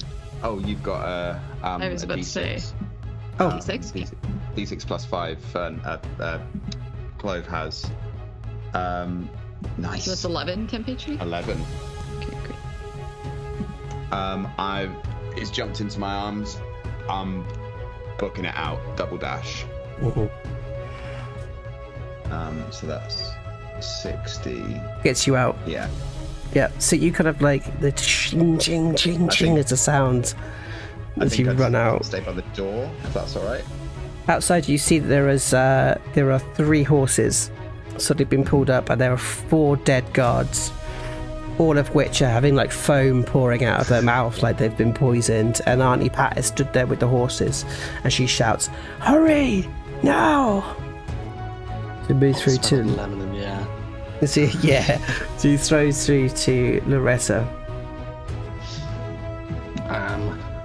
I ran towards Illustrious and Chuna, and again, like them, just kind of stand, just wait for Clove to catch up, and then holding a dash for the horses. Mm-hmm. So the Grim spends his time trying to save the papers from the wall and trying to kind of collect them, and that's his whole action. Clove, you're left with him on your own with the burning around you. I think I'm gonna just say to him on the way out, be like, "Don't let me see you again." Only she says it with not nearly as much confidence as she's like wanting to convey. And she's going to dash out and then Misty Step the rest of the way to the horses. Yeah, nice. As you sort of run out, you see that there's actually the festival is continuing on around. However, you can see across the road at the General, there are people starting to come out of the bar as they look across the road as you run out with Chuna, and it's almost as if it's all in kind of slow motion. It's like the Misty Step, poof, poof, as you land on top of the horse. As the others run up forward and start throwing Chuna to you, Clove, as you hold on to him. And I think Illustrious spins and, like, with the back end of his hammer, taps the horse on this butt, and the horse, like, sprints off as he grabs onto the horse and throws himself upon and just dashes after you on the horse. They gallop away. Loretta, I think you just sort of turn as you fire one more arrow into the through the door and spin, and you jump onto the horse as you sprint out, galloping away. You guys begin to gallop the long, long road to the west towards the border mountains to try hopefully find a way to bring this child who's crying with joy in the arms of Clove, as he nettles his face into your chest, as you see that there is a path, a hope that this will be successful. As we fade to black. Well done, everybody. So much better than last time. A little bit of payback. Well done, everybody. Well, this would usually be the time in which we would have to kind of go through and talk about the things that we liked from each other. It was a beautiful, beautiful session. So I'm going to make this as quick as we possibly can, as we have overrun. But that was wonderful, and I really, really enjoyed that. So I'm going to ask Dan. Dan, what was your kind of favourite moments from today? So I've been worried / intimidated by playing a battle master. with all of the things that can sort of come up and all the different things that you can potentially do with superiority die and stuff. And just that moment of taking out 3 people in one with the reaction and the back and forth and the sweep and shot and this and like that was incredible gameplay. I loved that. I was actually there going like, what you could do, and he's doing oh god, that was amazing. I love really, it because really fighters nice. are so often overlooked as like being like the simple class to play for like newbies and stuff like that. But like when you get further in, there's a bit of like complexity, not in the like even the caliber of spellcasting. Like I don't know how druids look at the entire list of spells and go, yeah, I'll pick those. Yeah. Like how? But yeah, they're not as simple as people make out, which I love. Yeah, absolutely. And Stuart, I would say, what was your kind of favourite moments for today? I really loved Clam Chowder and the whole description of that place. It just, for some reason, felt really real. And I was just like, the moment it just came up, and I was like, oh god, we're going to go there, and it's going to be amazing. Also, B and the whole conversation with Illustrious and the like sort of the gaggle of the crowds and stuff like that was just love it. Yeah, really, really nice. Very, really nice. Melissa, what was your favourites today? Yeah, I was gonna say the like little bits of extended role play, so the conversation between like Illustrious and B, and then the like Loretta and Kel, and then like the whole dessert conversation, like all just those little like pockets of story were really nice. Ooh. I'm bringing the whack into this story. Oh man, I had to. Bringing the back for more rats. But I have to say, my big shout out for me was to Stuart for that sort of seeds of coming back from the offer and telling the truth, which I did not expect you to do at all, which I thought was fantastic. So we thank you so much for some wonderful play today. I hope you had fun. I hope you guys at home had fun. If you are watching this on YouTube, do give us a subscribe. I really, really appreciate it. If you are watching now, give us a quick follow, give us a subscribe. We really appreciate it. If you love what you see, come and see back with us next week 7 o'clock for Stuart's great story from Sword and Board for Dragonwing, as DM'd by Dan himself. If we don't see you then, and hopefully we'll see you at the next sort of stuff that we get going. Just want to make sure anyone's got anything that you're doing at the moment. Melissa, have you got another stream that you're on at the moment? Yeah, check out twitch.tv/DMPhilly tonight, my time, in the middle of the night for probably most people watching this, but we do D&D in space on the Dragonfly show on Tuesdays, which is really fun. And then we've done 3 episodes now of Humble Year. It's our Humblewood campaign, so we play cute woodland animals. It's the cutest show on Twitch. And yeah, highly recommend. I play a little mouse folk fighter, and she is a lot of fun. Yes. And then otherwise I podcast over at Post Show Recaps on the Patreon feed, talking about young adult fiction. So we're covering the Divergent movies right now, and they're really bad, but hopefully that is entertaining for people. So yeah, check out patreon.com/Post Show Recaps if you're not involved in any of that. Also, if you're a fan of Rich, he's doing some great Wheel of Time podcasts right now that are available for free. So you can check those out on his Twitch or on the podcast feeds. So just a plug for those as well. I'm not involved in those in any way. They're just really good. So. Amazing. And of course, Stuart, we can see what you're doing over at Sword and Board, but are you on anything else at the moment? Nothing streamed wise at the moment. So yeah, I really have no excuse to get adventure writing. I really should do it. Yes, please. And we cannot wait to see the new story come out. It'll be fantastic. Soon. And of course, Dan. You are here all the time, and we'll see you next Tuesday at 7 p.m. Of course. I called you a most beautiful soul, my favourite friend. A beautiful garden is what I called you. Okay, so but is there anything else where else could we possibly see you, Dan? I mean, you come and see me in real life.